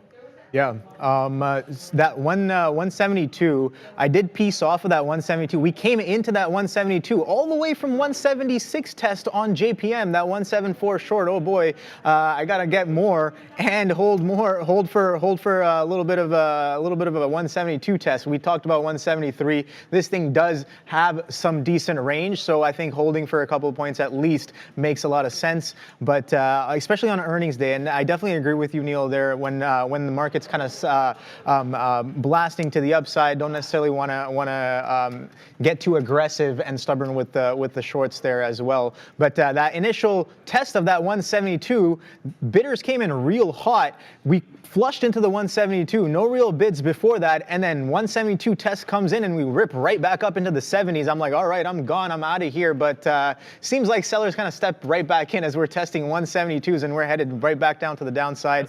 And yeah, Tesla broke out? Yeah. Tesla broke 225. So the second it happened, I tightened my stop on Rivian. I'm not going to give the trade to me, it's like, why would I even bother giving this trade to 19 when I should just give it to the local high when I see Tesla breaking out the top? So Tesla breaks out the top, I tighten my stop up and suddenly want to keep things a little bit tighter to the vest. I am on Affirm for everyone that's yelling, Neil, Affirm is at 44, it's at 44. When you have a plan, you don't necessarily have to be too panicked about a stock getting to your level. I'm shorting Affirm based off of these levels. It's worked literally every single day. When you take a trade like this, it's the same thing with Lucid. One day it's going to lose. But I am willing to short Affirm when it sets up every day until it doesn't work. And it's the same thing with Lucid. So we get above that. I'm looking for fills above 44 into about 44.40, which is the only reason I'm not short this stock right now. You've got to be patient if you're against the grain. And Nimit, oh my goodness, we always talk about Bitcoin. ETH just crossed 27,000. Those ETFs are coming next. We got them if you're already in Canada, but they're coming next. And I think that's what everyone's rotating themselves into.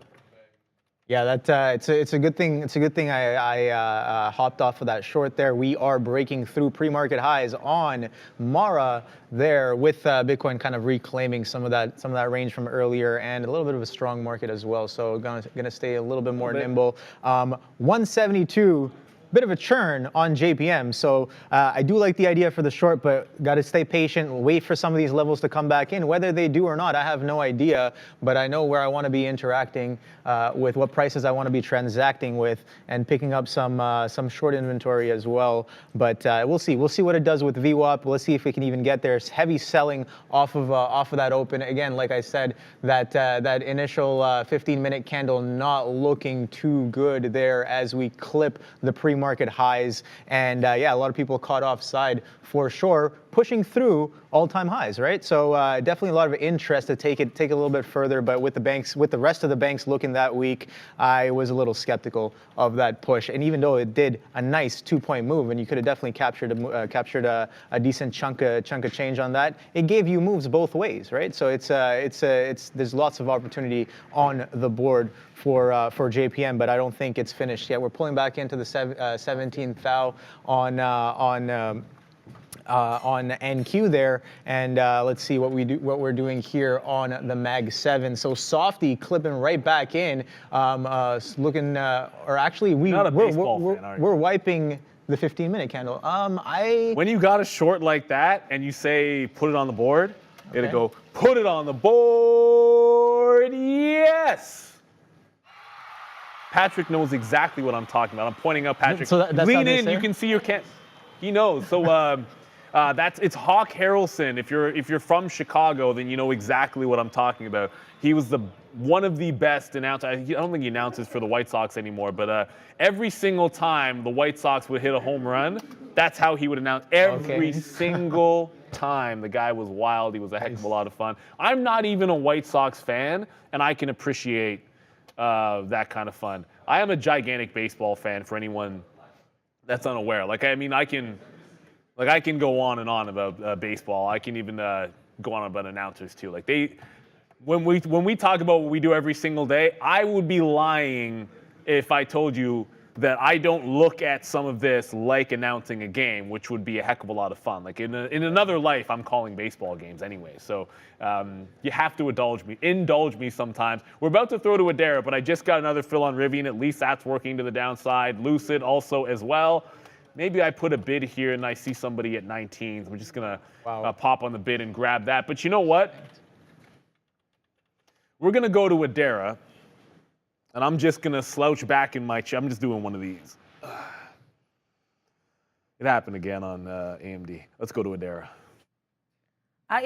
Lots of things happening in the market right now. We do have Fed's Kashkari speaking right now, so keep an eye out for that. Be aware. We are positive on the day, though, on the SPY here. Nice look. We did get lower than expected PPI data coming in, so that might have given the SPY a boost. But one of the main things that happened this morning was the start of earnings seasons, with names including a lot of these major banks, Citigroup among them, missing on the GAAP EPS and its sales. So keep an eye on C, along with these other bank names, including JPM and Wells Fargo reporting today. DAL, Delta Airlines, also reporting down about 6%. They did beat on earnings, but they did provide lower than expected expectations for full year 24. So definitely moving to the downside here on Delta. Last but not least, Snowflake, SNOW, getting a downgrade from Barclays here and trading a bit lower as a result. So keep an eye on SNOW. And we are brought to you by SurgeTrader, where traders can get a virtual funded trading account up to $1 million. Trade indices including the Dow, S&P, Russell, NASDAQ, oil, gold, BTC, and Forex pairs. Go to SurgeTrader/TTV and use the promo code TTV for 10% off. I'm back. No, I mean, like obviously, I mean, you guys saw the chart, right? So it's exactly what happened in AMD, and I thought I was actually being a little bit more discretionary with it on AMD. To not discretionary, being more patient on AMD. And let's go back to it before getting into the obviousness of Snowflake. You know, like yesterday when it did the same thing to me on the way back up, I was waiting for my shots and getting a better price. And when it stopped the second time, yesterday it made a huge high and then curled. So of course, what do you think I'm doing when it stops second time? Waiting for it to make the next press to the upside to short it, instead of just jumping back in at the same short level. This is what I mean about, you know, you can have a call, but if your style of trade doesn't necessarily favor that setup, you can't do it. Thankfully, Rivian did set up how we wanted it to. Lucid did set up how we wanted it to. And these are pushing back into the low. But you've got to trade your setups. You cannot be someone that you're not. And now we'll go to Snowflake. This was pretty much, look what happened. We pressed into 17,000, broke it. Snowflake went into prior support and curled. So this is what you look for. You can't short every single pop. That's just not how you trade. But that's why I had a plan of action to look for short the pop scenarios here. I just see in the chat there, Tisha asking what's going on with MPU. I'm really looking at I'm keeping to the plan here. I know sometimes when you have a lot moving, you're not going to get to these small cap names because they're just not going to be there for you. And the only thing in that kind of a hemisphere that I was looking at was Zim, based on the news overnight. Like Zim was the only one I was paying attention to or heavy attention to. We'll get to some of those in a little bit. Are you on Mara right now, Obi? Yeah, I watched it. It came into the 22, came right back down, strong flush down, and I did miss the reshort that I wanted back through that pre-market high. But again, like I said, if we're gonna make higher lows here off of this initial kind of dip down, I do want to stay a little bit more patient for the short. Again, we got lots of time. It's only 10 o'clock right now. We have many hours left in the day for these potential ideas to come into fruition there. But yeah, the NQ looking quite heavy there on over the past I guess 30 minutes there. We've got about 10 minutes left on this 15-minute candle to print here on the NQs, so or across the board. So let's see, Mara coming right back in. That's pretty funny there. I got to stay a little bit more adamant and paying attention to some of these movers here, because they move real quick, real fast. And again, we know how Bitcoin moves around as well.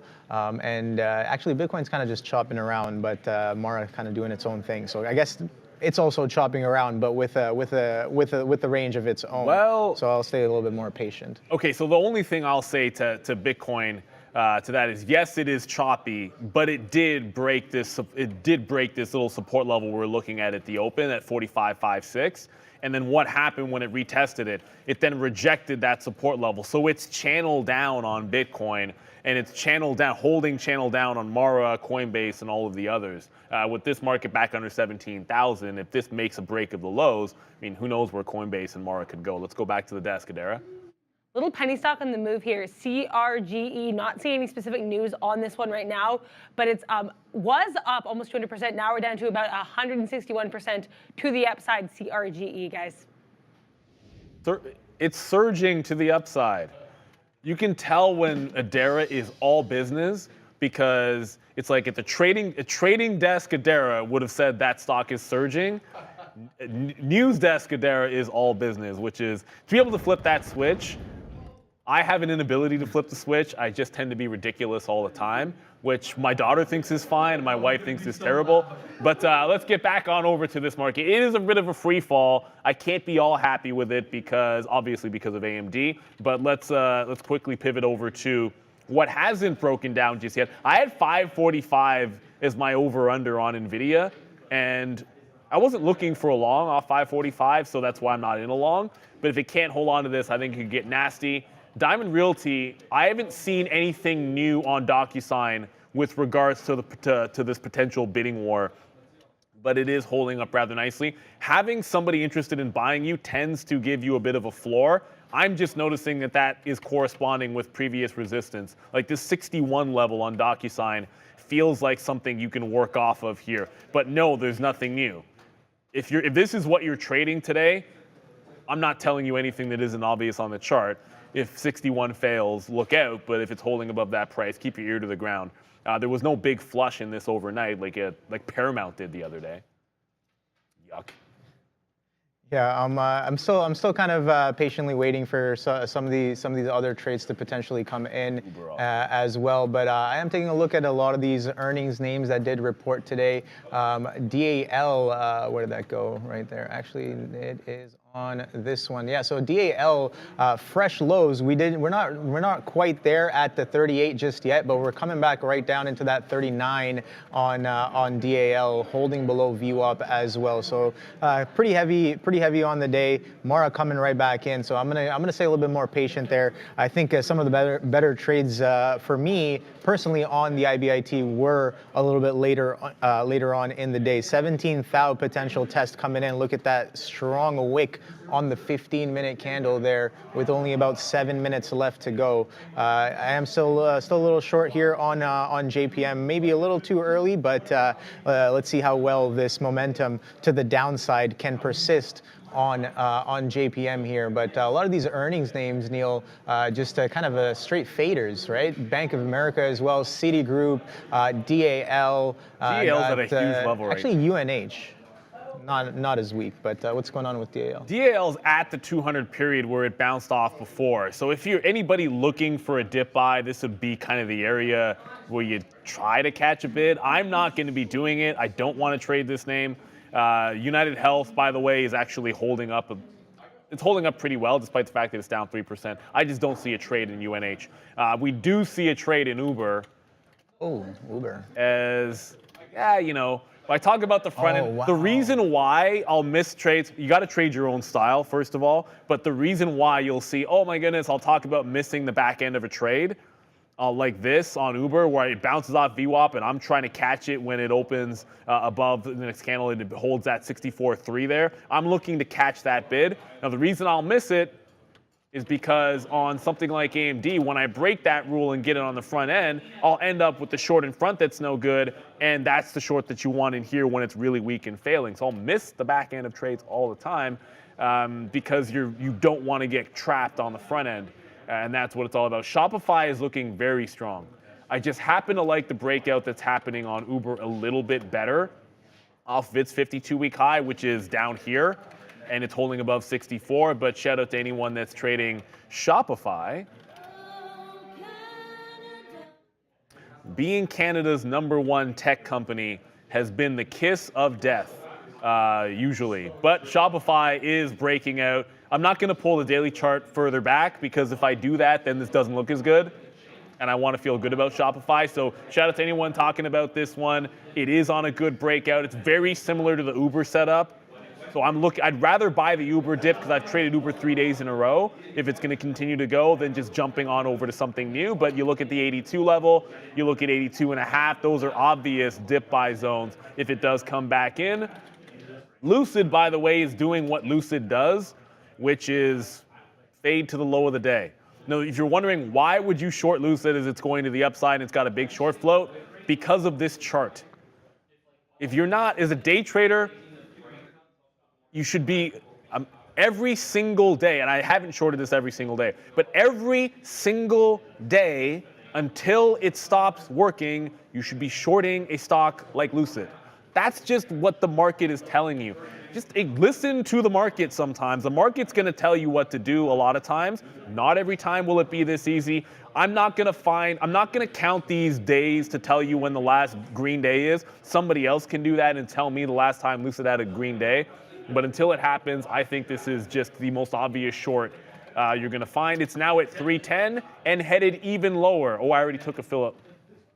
I already took a fill there. So my next out, okay, obviously $3 is going to be a bit of a level. You know what? I will take a bid. They just refreshed the 10 level. I'm going to get on the bid again or maybe take a midpoint. And then the next fill is going to be out in front of 305. So this one just continues to absolutely free fall. Rivian as well just broke the low of the day. I want to hang on to the last of this.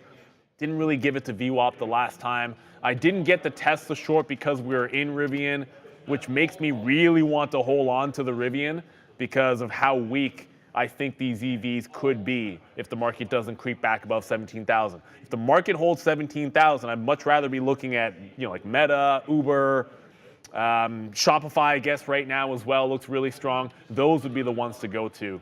But until I see that strength, we'll be hanging on to some of these shorts. It could happen. Looks like we're getting a bit of a bounce on. That's why we took some profits on Rivian there.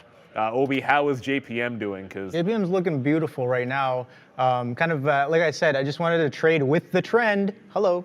That sub 171 coming in with about 100 lots there to the downside on JPM off of a nice 175 push. So let's see what we do in and around those 100 lots on that 171. We are creeping into that level there. But yeah, kind of just kind of chilling out, being patient, waiting for some of my levels to come in.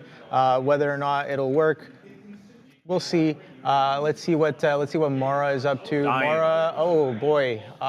Okay, that's fine. That's fine. I'll wait a little further for that one. Kind of let's see if we get a retest of some of those highs to kind of continue into that short on Mara here. Where is it? Okay, yeah, 2027. Damn, I was trying to short in and around these 2160s.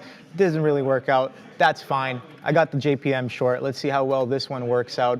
Let's let's see if we can get to that 170, 169 on JPM if we're going to stay this heavy to the downside. Again, we got that market tailwind as well, market flushing off of that 17th thou. We talked about that strong wick at the top, but there was still a lot of time left for that 15-minute candle to print. But now you only got about a minute and 30 seconds for that 15-minute candle to finish printing. So yeah, a little bit of a green to red to green, red to green to red move on that 15-minute candle as it developed there.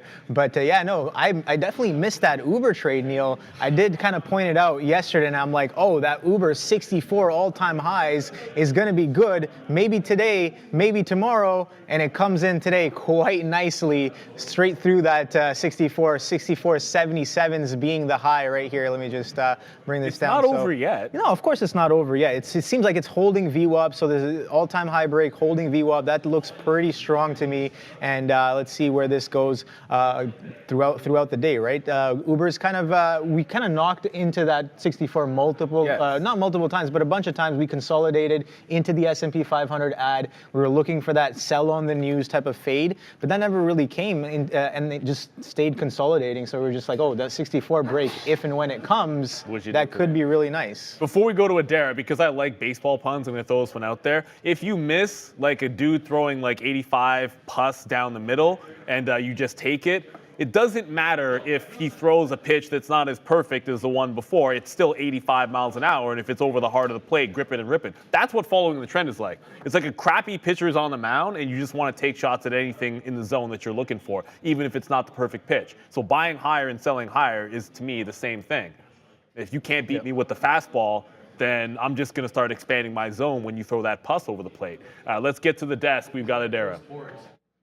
WIT making new 52-week highs. Wipro, this technology company, they released earnings.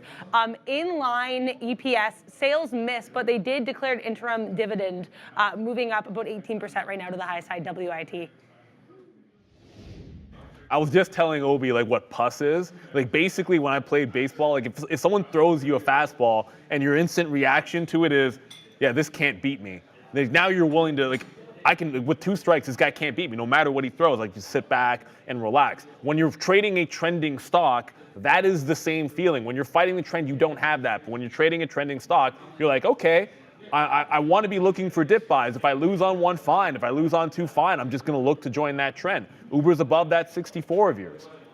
Why not look for that? That's what it's all about. It hasn't even given me another setup for the long. I missed the first one. It hasn't given a perfect one, but I'm pretty confident that if we see 65 today, there's going to be one that sets up nicely.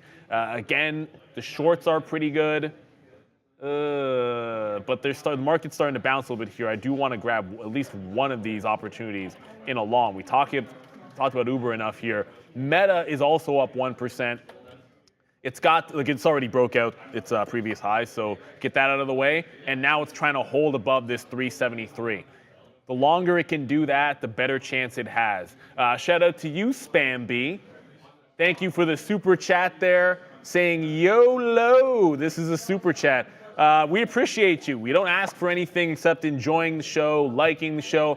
If you like the stream, hit that like and subscribe button. Oh, wait a minute, he's back. Let me just Like, subscribe, and share the show that takes you into the heart of the market every day. Sharif, you'll be happy to know that I wasn't hitting it while you were gone. Because the thing about it is, like, you weren't here to be bothered by it. So, like, exactly. So I was waiting till you were back, and then now I'll hit it like 5 times today for everybody else. Mara continues to head to the downside. That's trending down. There needs to be a short there somewhere. I like these EVs south side, but getting some of these crypto names would make some sense too. Yeah, no, Uber. I really like that idea of staying with the trend there on Uber, Neil. And there was when you were speaking about the baseball reference there, I did have something to say about it, but I kind of forgot. It's slipping my mind here. But no, staying with the trend and kind of following along. Something I'm trying to get better at, obviously, as I've been reiterating it over and over again. You fish, right? Yes. Okay, so like let's say you plan like a fishing trip. You're like, yeah, whatever. We'll be out on the water for like 3 hours. If they start biting, you gonna leave after 3 hours? No. Okay. Then there's an analogy you can work with. I can turn literally anything into a trading analogy. Okay, well, not literally everything. I can turn most of anything into a trading analogy. But that's another good one. Like you're going to, when it's hot, you're going to keep at it. That's basically, or you're going to get more aggressive with it.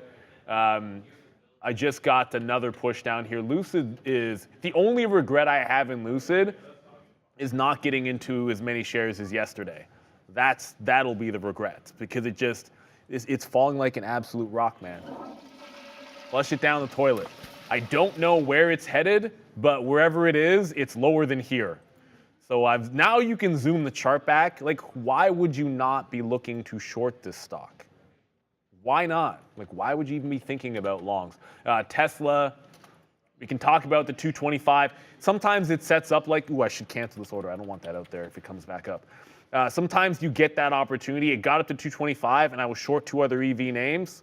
So I wasn't super aggressive. I did try to grab it, but we got a couple of other ones at least. So I'm pretty confident that if I look behind me, which I'm not going to do, I know somebody's short Tesla off 225. I'm pretty confident about that. Max! I don't know. I hope he is anyways. I don't want to hit the Lambo thing just in case he didn't get that short there. I think you could see Punk Skater X just said Tesla next stop 215. I was actually looking at this today, and I wrote, what did I write down on my iPad? Oh, wait a minute. No, I said 207 and 215. I don't know, there's no good way for me to show it to you because my iPad almost died, so I'm actually charging it right now. But yeah, 215 and then 207. I was looking back to this open here on November 10th. So they're still headed to the downside. But let's cover a little bit of these small caps because I know you guys are interested. We're going on over to Adara. Lots of these small cap movers today. First, we're going to take a look at the IWM. We are slightly positive on the day, up about 0.4%, but definitely falling down from where we were earlier, as is sometimes the case with these small cap movers. We do have one of these movers. I talked earlier about uranium strength. UROY, one of these uranium names to the upside. This is actually a Canadian uranium company. Basically, these names moving higher after one of the larger uranium miners basically saying that they're having some likely supply issues after a production shortfall. We also have MDAI, Spectral AI, announcing yesterday that it's starting enrollment in a study to use Deep View AI to look at burn injuries, up about 20% on this news. And last but not least, Applied UV, AUVI. This one has run in the past. Right now it's running after announcing its FighterFlex LED solution at an upcoming AHR Expo, guys. Thanks as always, Adara. Got to get the rundown every single day. When you're here at tradertv.live, you are covered. Whether or not we're trading it, we're going to let you know what's going on. Like just because I didn't get a Tesla short, we're going to make sure we get on over to it. Just because I didn't actually trade Palantir, which by the way, remember that 17 level? I never punched long into overhead resistance. This is something that actually a trader when I was a trainee used to say a lot. Do not take breakout trades into overhead resistance. If you are simply looking at the 17 even dollar level, like, hey, that's a big round number. Let's just hit that. Well, look at yesterday's pre-market high up at 1710. Unless it clears that, it's not really breaking out, is it? So Palantir did pull back. I think if it were to still take it out, it might be worth a shot, but it's obviously not doing it here. Lucid, I just took a fill in front of that $3 level. I have a trailing stop on Rivian, and Uber is about to break out the high of the day. Yeah, Uber's as the market's pulling back. Yeah. Market did or is pulling back quite nicely there. ES and the NQ kind of coming right back into where we started off off of this push, right? I was like, oh wow, off that PPI we got a strong move to the upside, and we're kind of reclaiming that whole move back to the downside there on the futures. So yeah, let's see what this kind of action brings us here today. I'm seeing Apple kind of sideways as well, Alphabet sideways, Amazon kind of clipped that 155, those highs from yesterday, 156s, and came right back in. So relatively weak, and Nvidia as well, kind of just an inside day. Again, we talked about this being a Friday, right?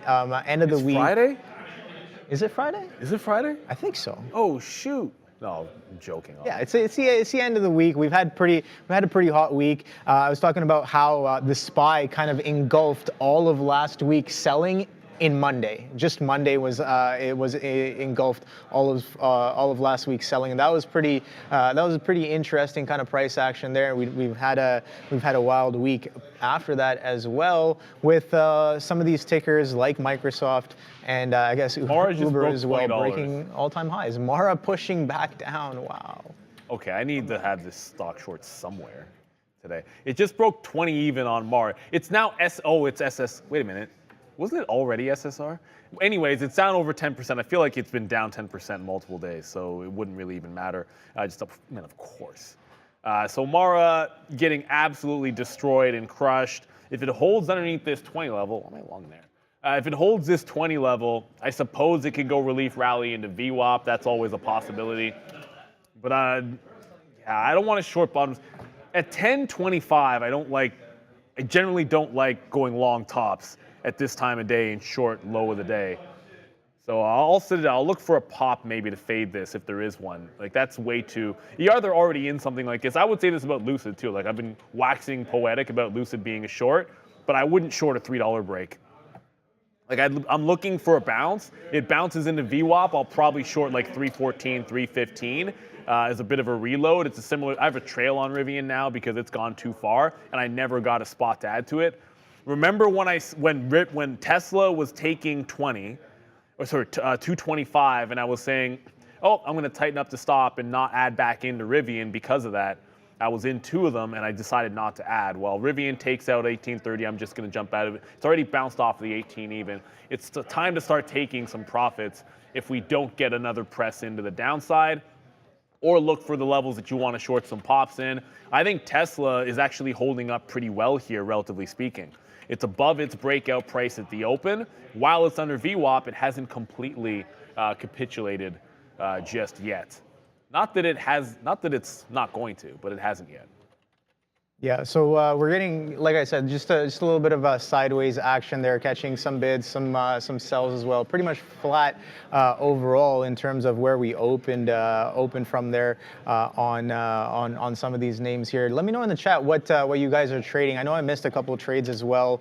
Mara being one of the better ones, I guess. So look at that strong fade. I liked the idea of selling some of these levels up here, but again.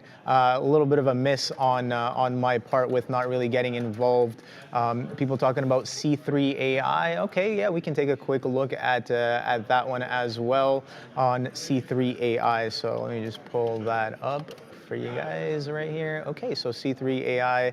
Okay, so a little bit of a fade yesterday was quite strong. Was quite a strong fade off the open, and we're testing some of yesterday's levels today off the open and continuing, or it would seem as if we're continuing a little bit of a sell-off there. I'm curious to know whether or not that 26 would come into play there. People talking about Bitcoin. Yeah, of course. Let me take a quick look. Look at the it's failing this 20-40-45.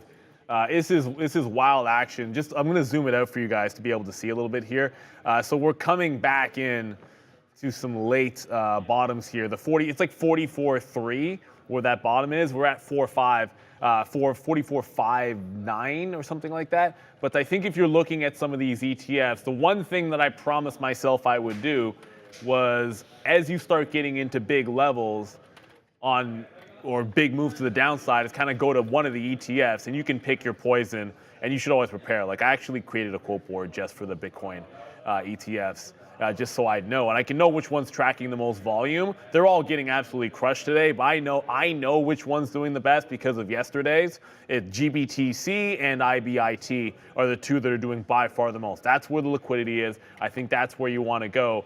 And if we get one of those last crazy wicks, where it's just something crazy happens on Bitcoin where it's a big liquidity drop, I would look for a reversal on one of these if I see a size buyer. It happened yesterday on BlackRock's IBIT where there was just a dude sitting there for like 10 times the regular liquidity on the even dollar at 27, and then it bounced off 27. I'm like, what the heck am I looking at? But I'd never trade. It's the first day of trade, so I didn't trade it. If I see the same thing again today, I'd go for it. But there's nobody doing that right now on the bid of any of these. Yeah, true. No, like I said, IBIT was a decent move. There are a lot of interesting price action happening on that, and I did kind of I haven't really looked at it too much today, but it seems like again in step with the Bitcoin move and with Mara, a bit of a continuation on the fade there off of yesterday. And a lot of people were talking about this being a sell the news event. Again, it's a when a lot of people are talking about it, I get a little weary, but at the same time, that is kind of what happened. So again, it goes back to the thing where it's like if you have a strong bias and if you have a trade plan and you see that it's working out, you definitely want to stay involved with that idea here. But JPM kind of coming right back up into some of these levels here. So I got to stay a little bit more nimble with this position if we are going to bid right back up. But like I said, I want to stay stubborn with the short idea if I'm seeing the right kind of things, right? If I'm seeing the right kind of things in and around some of these prices, but with the market kind of pushing right back up, let's see. Curious to know where we're going to end off here. There's only about a minute left for this 15-minute candle to print. And what is JPM? What are the 15s on JPM looking like right now? That's what I'm curious about. Okay, so we came back up into some of these levels here. I'm okay for now, thank you. Those things are actually pretty good. Pretty good. Pretty solid. Yeah, no. What are they called again? It's here. I'll read it off. I'm eating. You can read it off. Yeah. Handmade cashew butter crunch milk chocolate. How does that sound, guys? Damn, that's nice. These are delicious. It's I might have one in a second. Maybe. I don't know. Maybe, but it's like a score with the cashew. Yes. Oh, they're freaking delicious. Before we go to crypto, new position for me here is going to be for the second time Zim. Zim's up 9%. I took a breakout trade. It didn't work right away. We got out of it. Since then, condensing, stair step up, higher lows. It just made a double tap of 1475. The second I saw it start to hold above 15 again after that double bottom, long again off 15. So the idea here is, then obviously I could have gone long here, but I wanted to see it break 15 after that double higher low double bottom. Once it did that, long 15 out to that bottom here at 1575, or sorry, check that, 1475. So we're long again in Zim. It didn't work the first time. It doesn't mean you shy away from what could be a nice trend the second time through. Already got the trails there on Rivian, so we're good there. Tesla's actually trying to go. Uber's trying to break the high of the day. Feel like if I'm going long, notice this up 9%, want to be looking long there. Uber's up 2%, looking strong. I want to be long there as well.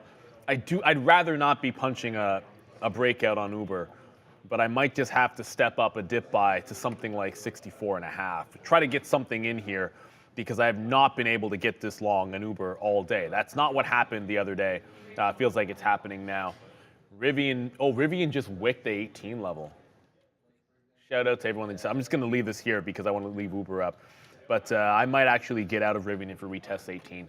That's a second bounce off of that 18 level. My trail's sitting just at that 1830 area, but Rivian showing some serious signs of life.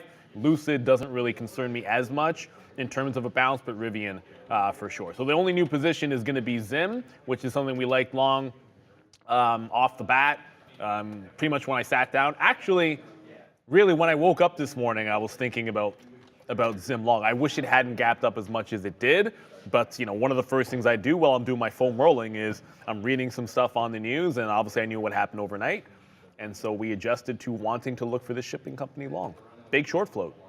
You prefer the back rolling in the morning or in the evening? Because I do the same. I have some back problems myself, and every night after I go home, sitting all day on the chair, lower back, upper mid back, I got to stretch it out. But yeah, what do you prefer? I always do foam rolling in the morning and some light stretching and mobility work for my hips and back and that kind of stuff. I'm always doing it. Sometimes I will do it in the evening too, but I always do it in the morning. And we always, at some time after 10:30, get to the desk for the crypto update. The main story for crypto this whole week has been that spot BTC ETF. And we did actually get that yesterday, doing more than 4.6 billion worth in trading volume for these ETFs on the first day, with GBTC dominating that. So definitely something to keep in mind now that we're on the backside of all of this spot BTC ETF fervor. We did have that debut yesterday. In terms of Bitcoin itself right now, actually trading below this 45,000. We did briefly touch 49,000 yesterday. Now we're falling 4,000 below that into this high 44 area, 44.8, down about 6%. Ethereum actually slightly positive on the day, trading above that 2650 area. The rest of the crypto performances are pretty mixed, but mostly negative. Solana down about 7%, Ripple down about 3%, Cardano down about 4%, Avalanche down 7%, guys. So I just actually, and thank you very much, Adara, because it's not all about Bitcoin. You know, really, we say that a lot, but it's not always about Bitcoin. And seeing what some of the other names are doing is important. I know it's a free fall right now. I'm not trying to catch the falling knife on any of these. I'm looking for signs of strength as we try to retest that $17,000 level. Sorry, 17,000 level on the futures. Microsoft is up.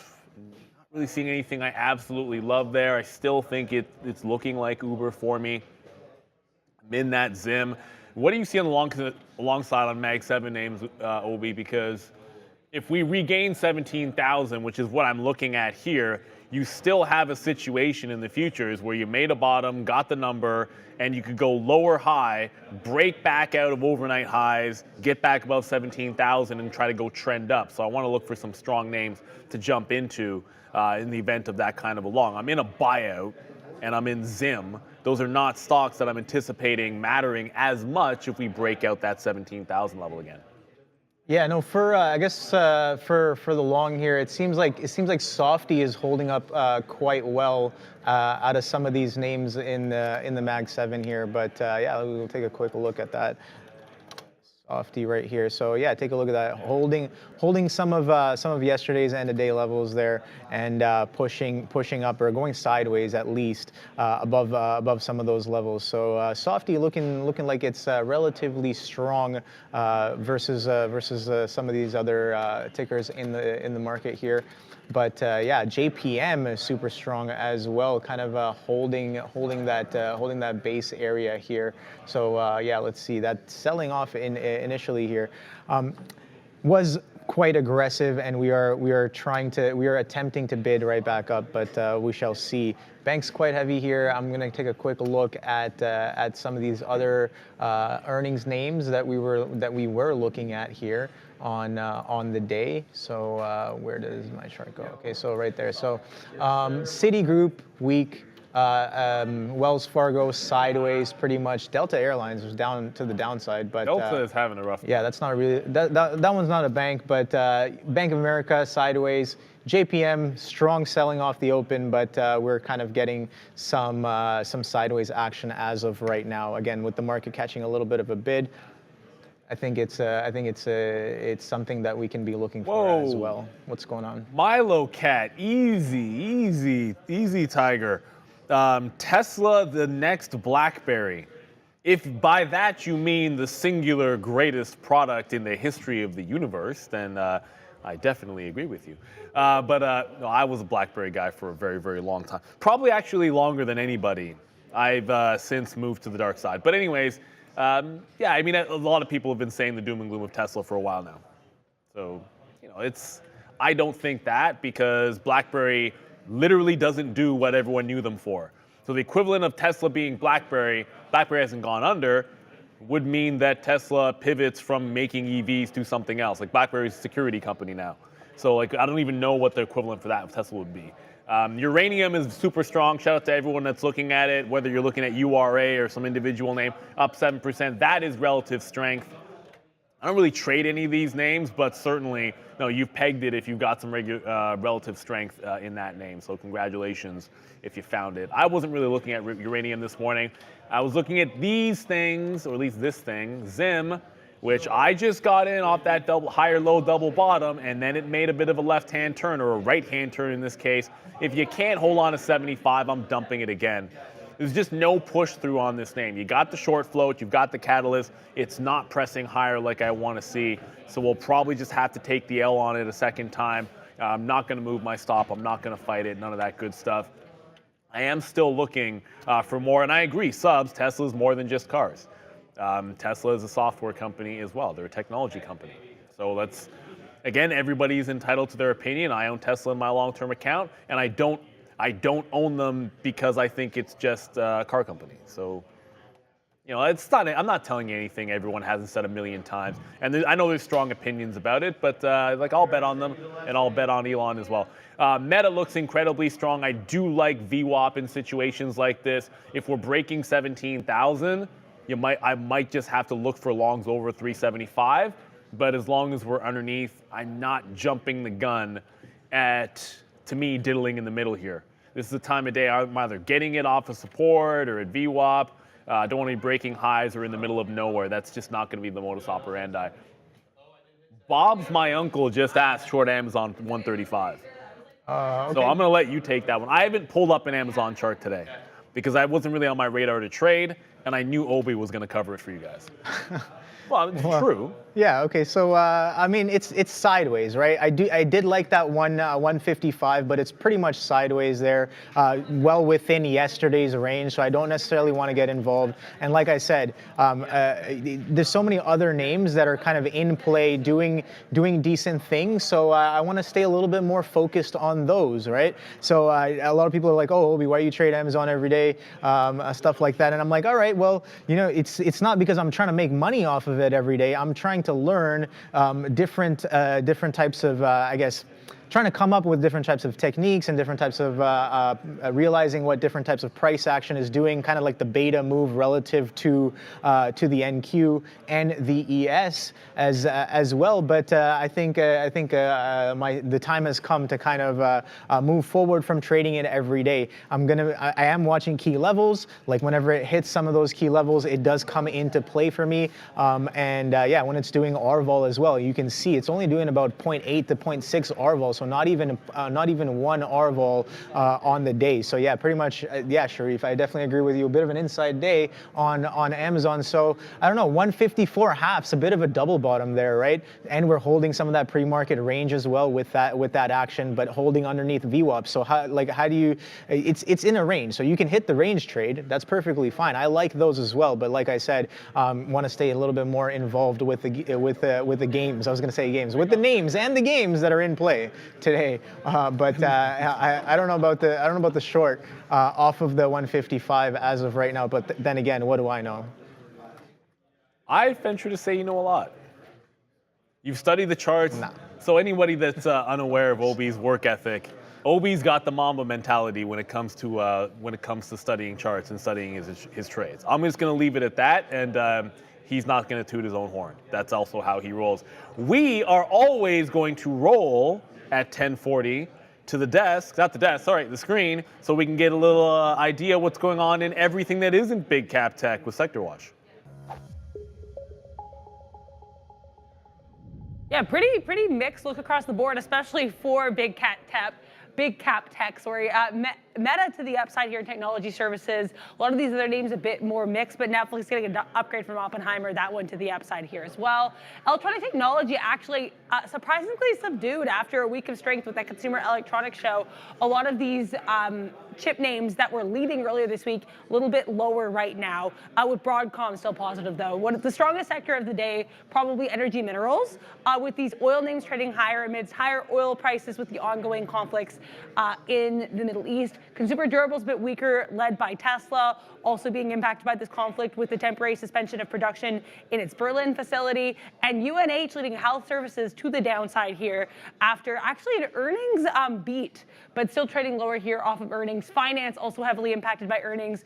Bank of America, Wells Fargo, JP Morgan, and Citigroup all reporting in some mixed results here, both for the companies and for their stocks today, guys.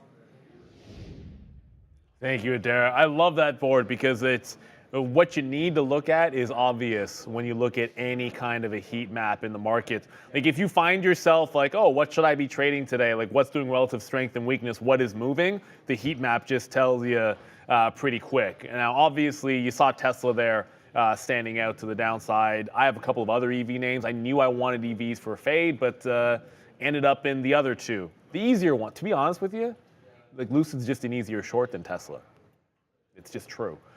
Uber is starting to get into VWAP. The market's looking heavy, but it has been stair-step up. So I'm looking for a bounce. The last time it bounced off VWAP, it was pretty violent. Like that bounce came to the 20s.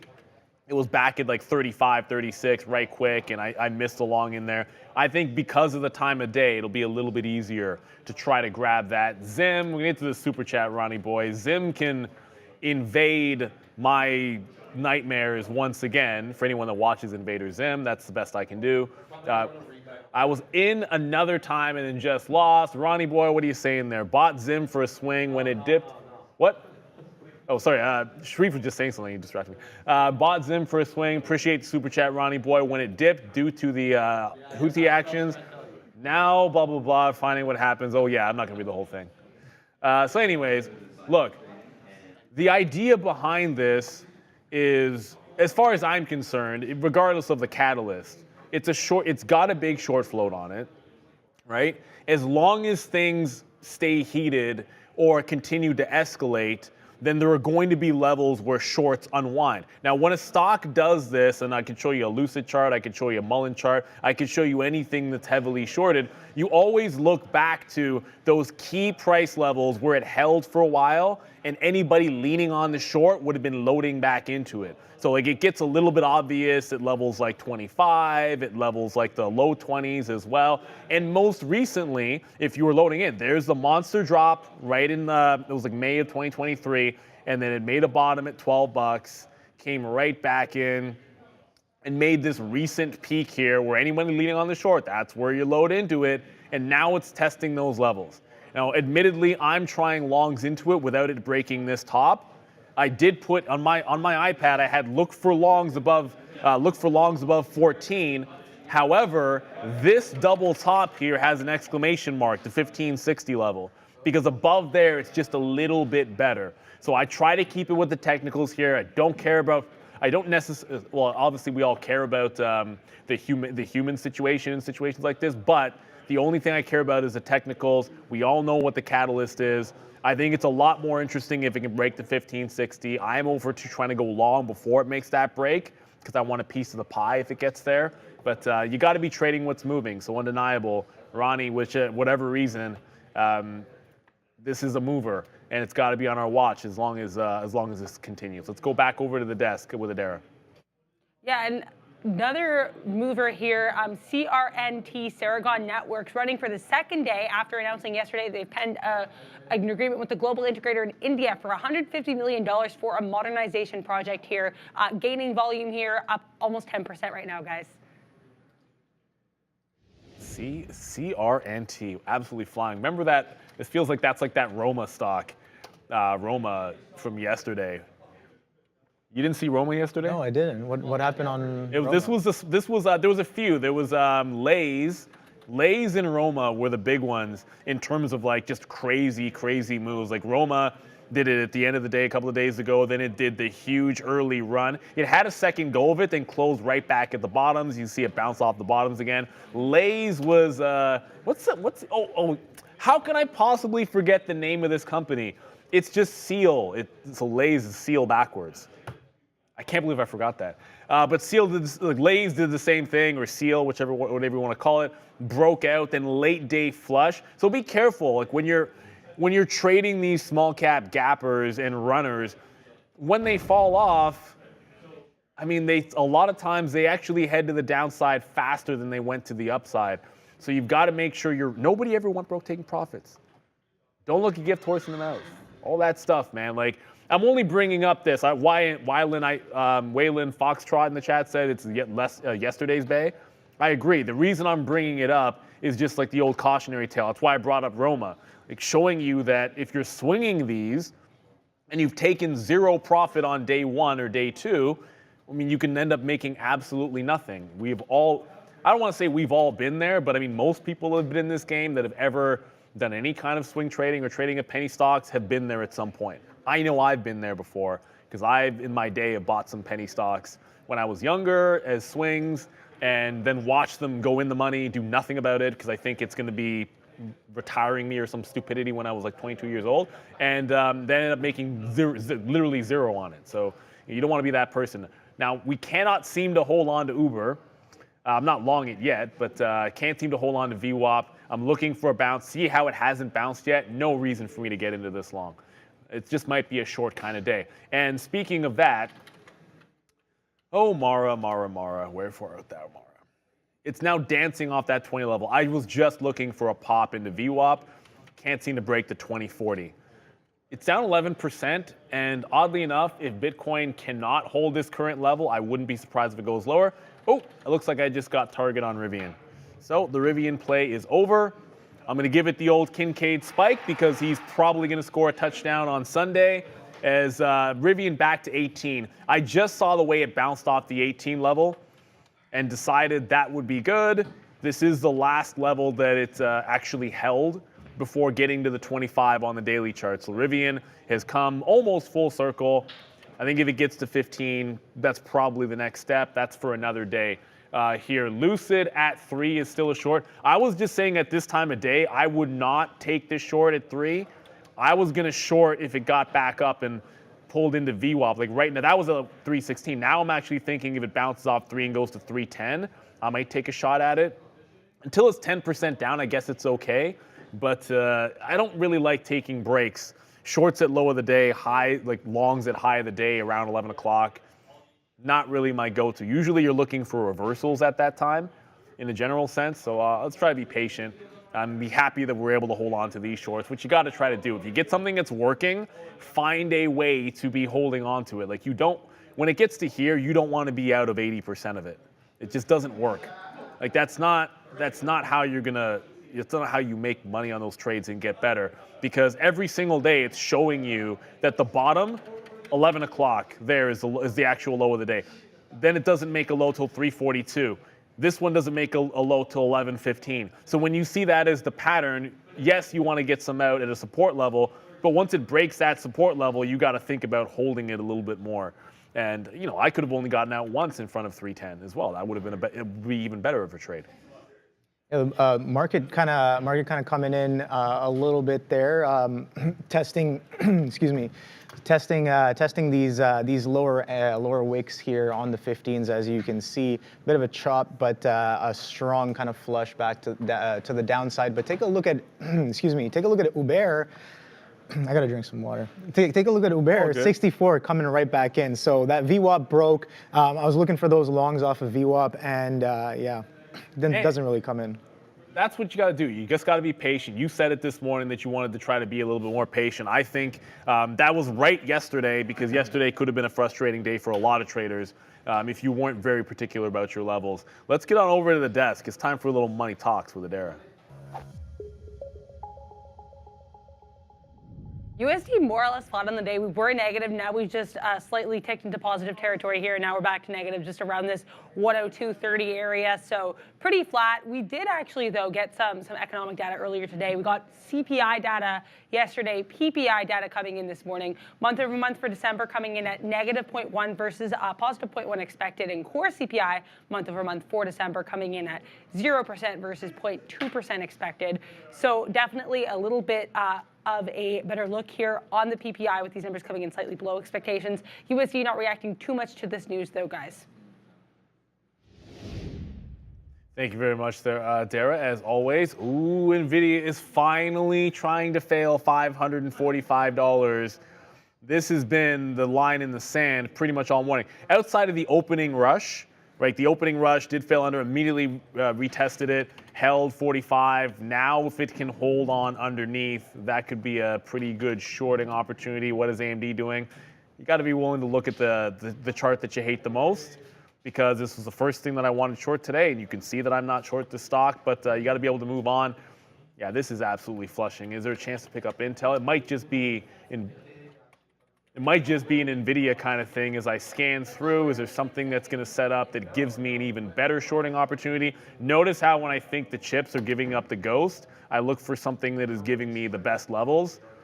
Flat bottom break on Micron. Don't like short at the low of the day. I don't think anything sets up better than NVIDIA, but I know Marvell has been strong. This is now just going red.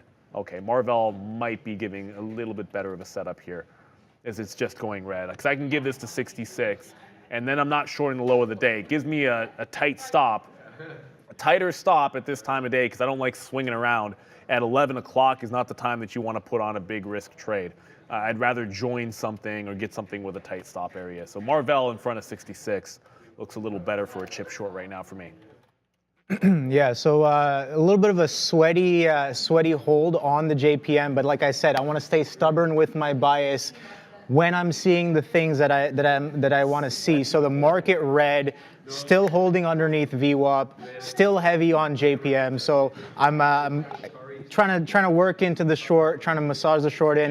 We talked about that 173, right? A little bit of an over under 173, and yeah, so that's coming in. Let's see if we can get down to the 171 as this action right here, 172 halves. I'm not gonna lie, I was a little sweaty. I'm like, all right, I probably got to punch out of this very soon. I know exactly where my risk is, just underneath that 173, and I'm like, all right, I'm willing to give this that much risk on the day because it is JPM, right? It's number one on my list. I'm willing to give it the most risk on the day, and it seems to be working out, so we're getting a little bit lucky there. 171 coming in, but this little wick right here, along with the market flush, Neil, those bids, they got slammed into real hard right back into that 172. So I was like, I got a little bit more confident with the short there when that kind of behavior happened. And you know what? When we do come right back into some of these levels, I did cover a good chunk of it there, but I'm just waiting for this 171 to come in and see what we do in and around there. No real, I'm not really seeing too much size there, but with the market kind of coming in very heavy onto that 16.9, I think we are poised for a little bit of a low of day test as JPM comes in, potentially making fresh lows on the day. I love you guys. I love everybody in the community, but I love the chat here because, and if you're not in the chat, then you're missing out because you can always ask us questions or ask any general trading question. And we've got a lot of experienced traders in the chat that love to help each other. That's what it's all about at Trader TV Live. But they just asked, Cameron just said, ask Obi where he got his sweater. And before I could even respond, Christopher was like, Amazon, obviously. No, I guess winners. I like winners. Winners pretty good, you know. Decent value. Yeah, exactly. Decent value for whatever. And I don't know. I liked it. It was nice. I liked the pattern, and I was like, I need more sweaters because I get cold very easily. So, yeah. It does get cold on the trading floor. Yeah. I'll get into we talk about this all the time. Like it used to be like lofts, this building, so I feel like the airflow is never perfect around here. So it's either too hot or too cold on the trading floor. I'm not gonna lie. But if you want to be in the chat, you do have. It's a subscribers only chat. When we didn't do that, it was literally impossible for us to follow. Like it was just way too fast. So we have a sub-only chat. It doesn't cost you anything. All you have to do is hit the subscribe button, and then you can talk in the chat and interact with everybody out here, which I think is a fantastic learning experience for everybody. We only have about 4 minutes to go till we go over to the midday. Sharif is back. They got their lesson locked and loaded. Again, I'll pop back in at noon every day. We get the real deal at 12 as well, but it's the midday show, and we do have Sharif locked and loaded. How to trade. What's the topic for today? We're talking about spread trading and breakout trading using level 2. Spread trading and breakout trading using level 2. You always know I enjoy talking about breakouts. Hey, I was in one. NVIDIA was one of the best ones at that 500 level. Obviously, today Zim didn't work. The idea for breakout trades to me is they have explosive upside, so you have to make sure you're capturing that upside, but when they fail really quickly.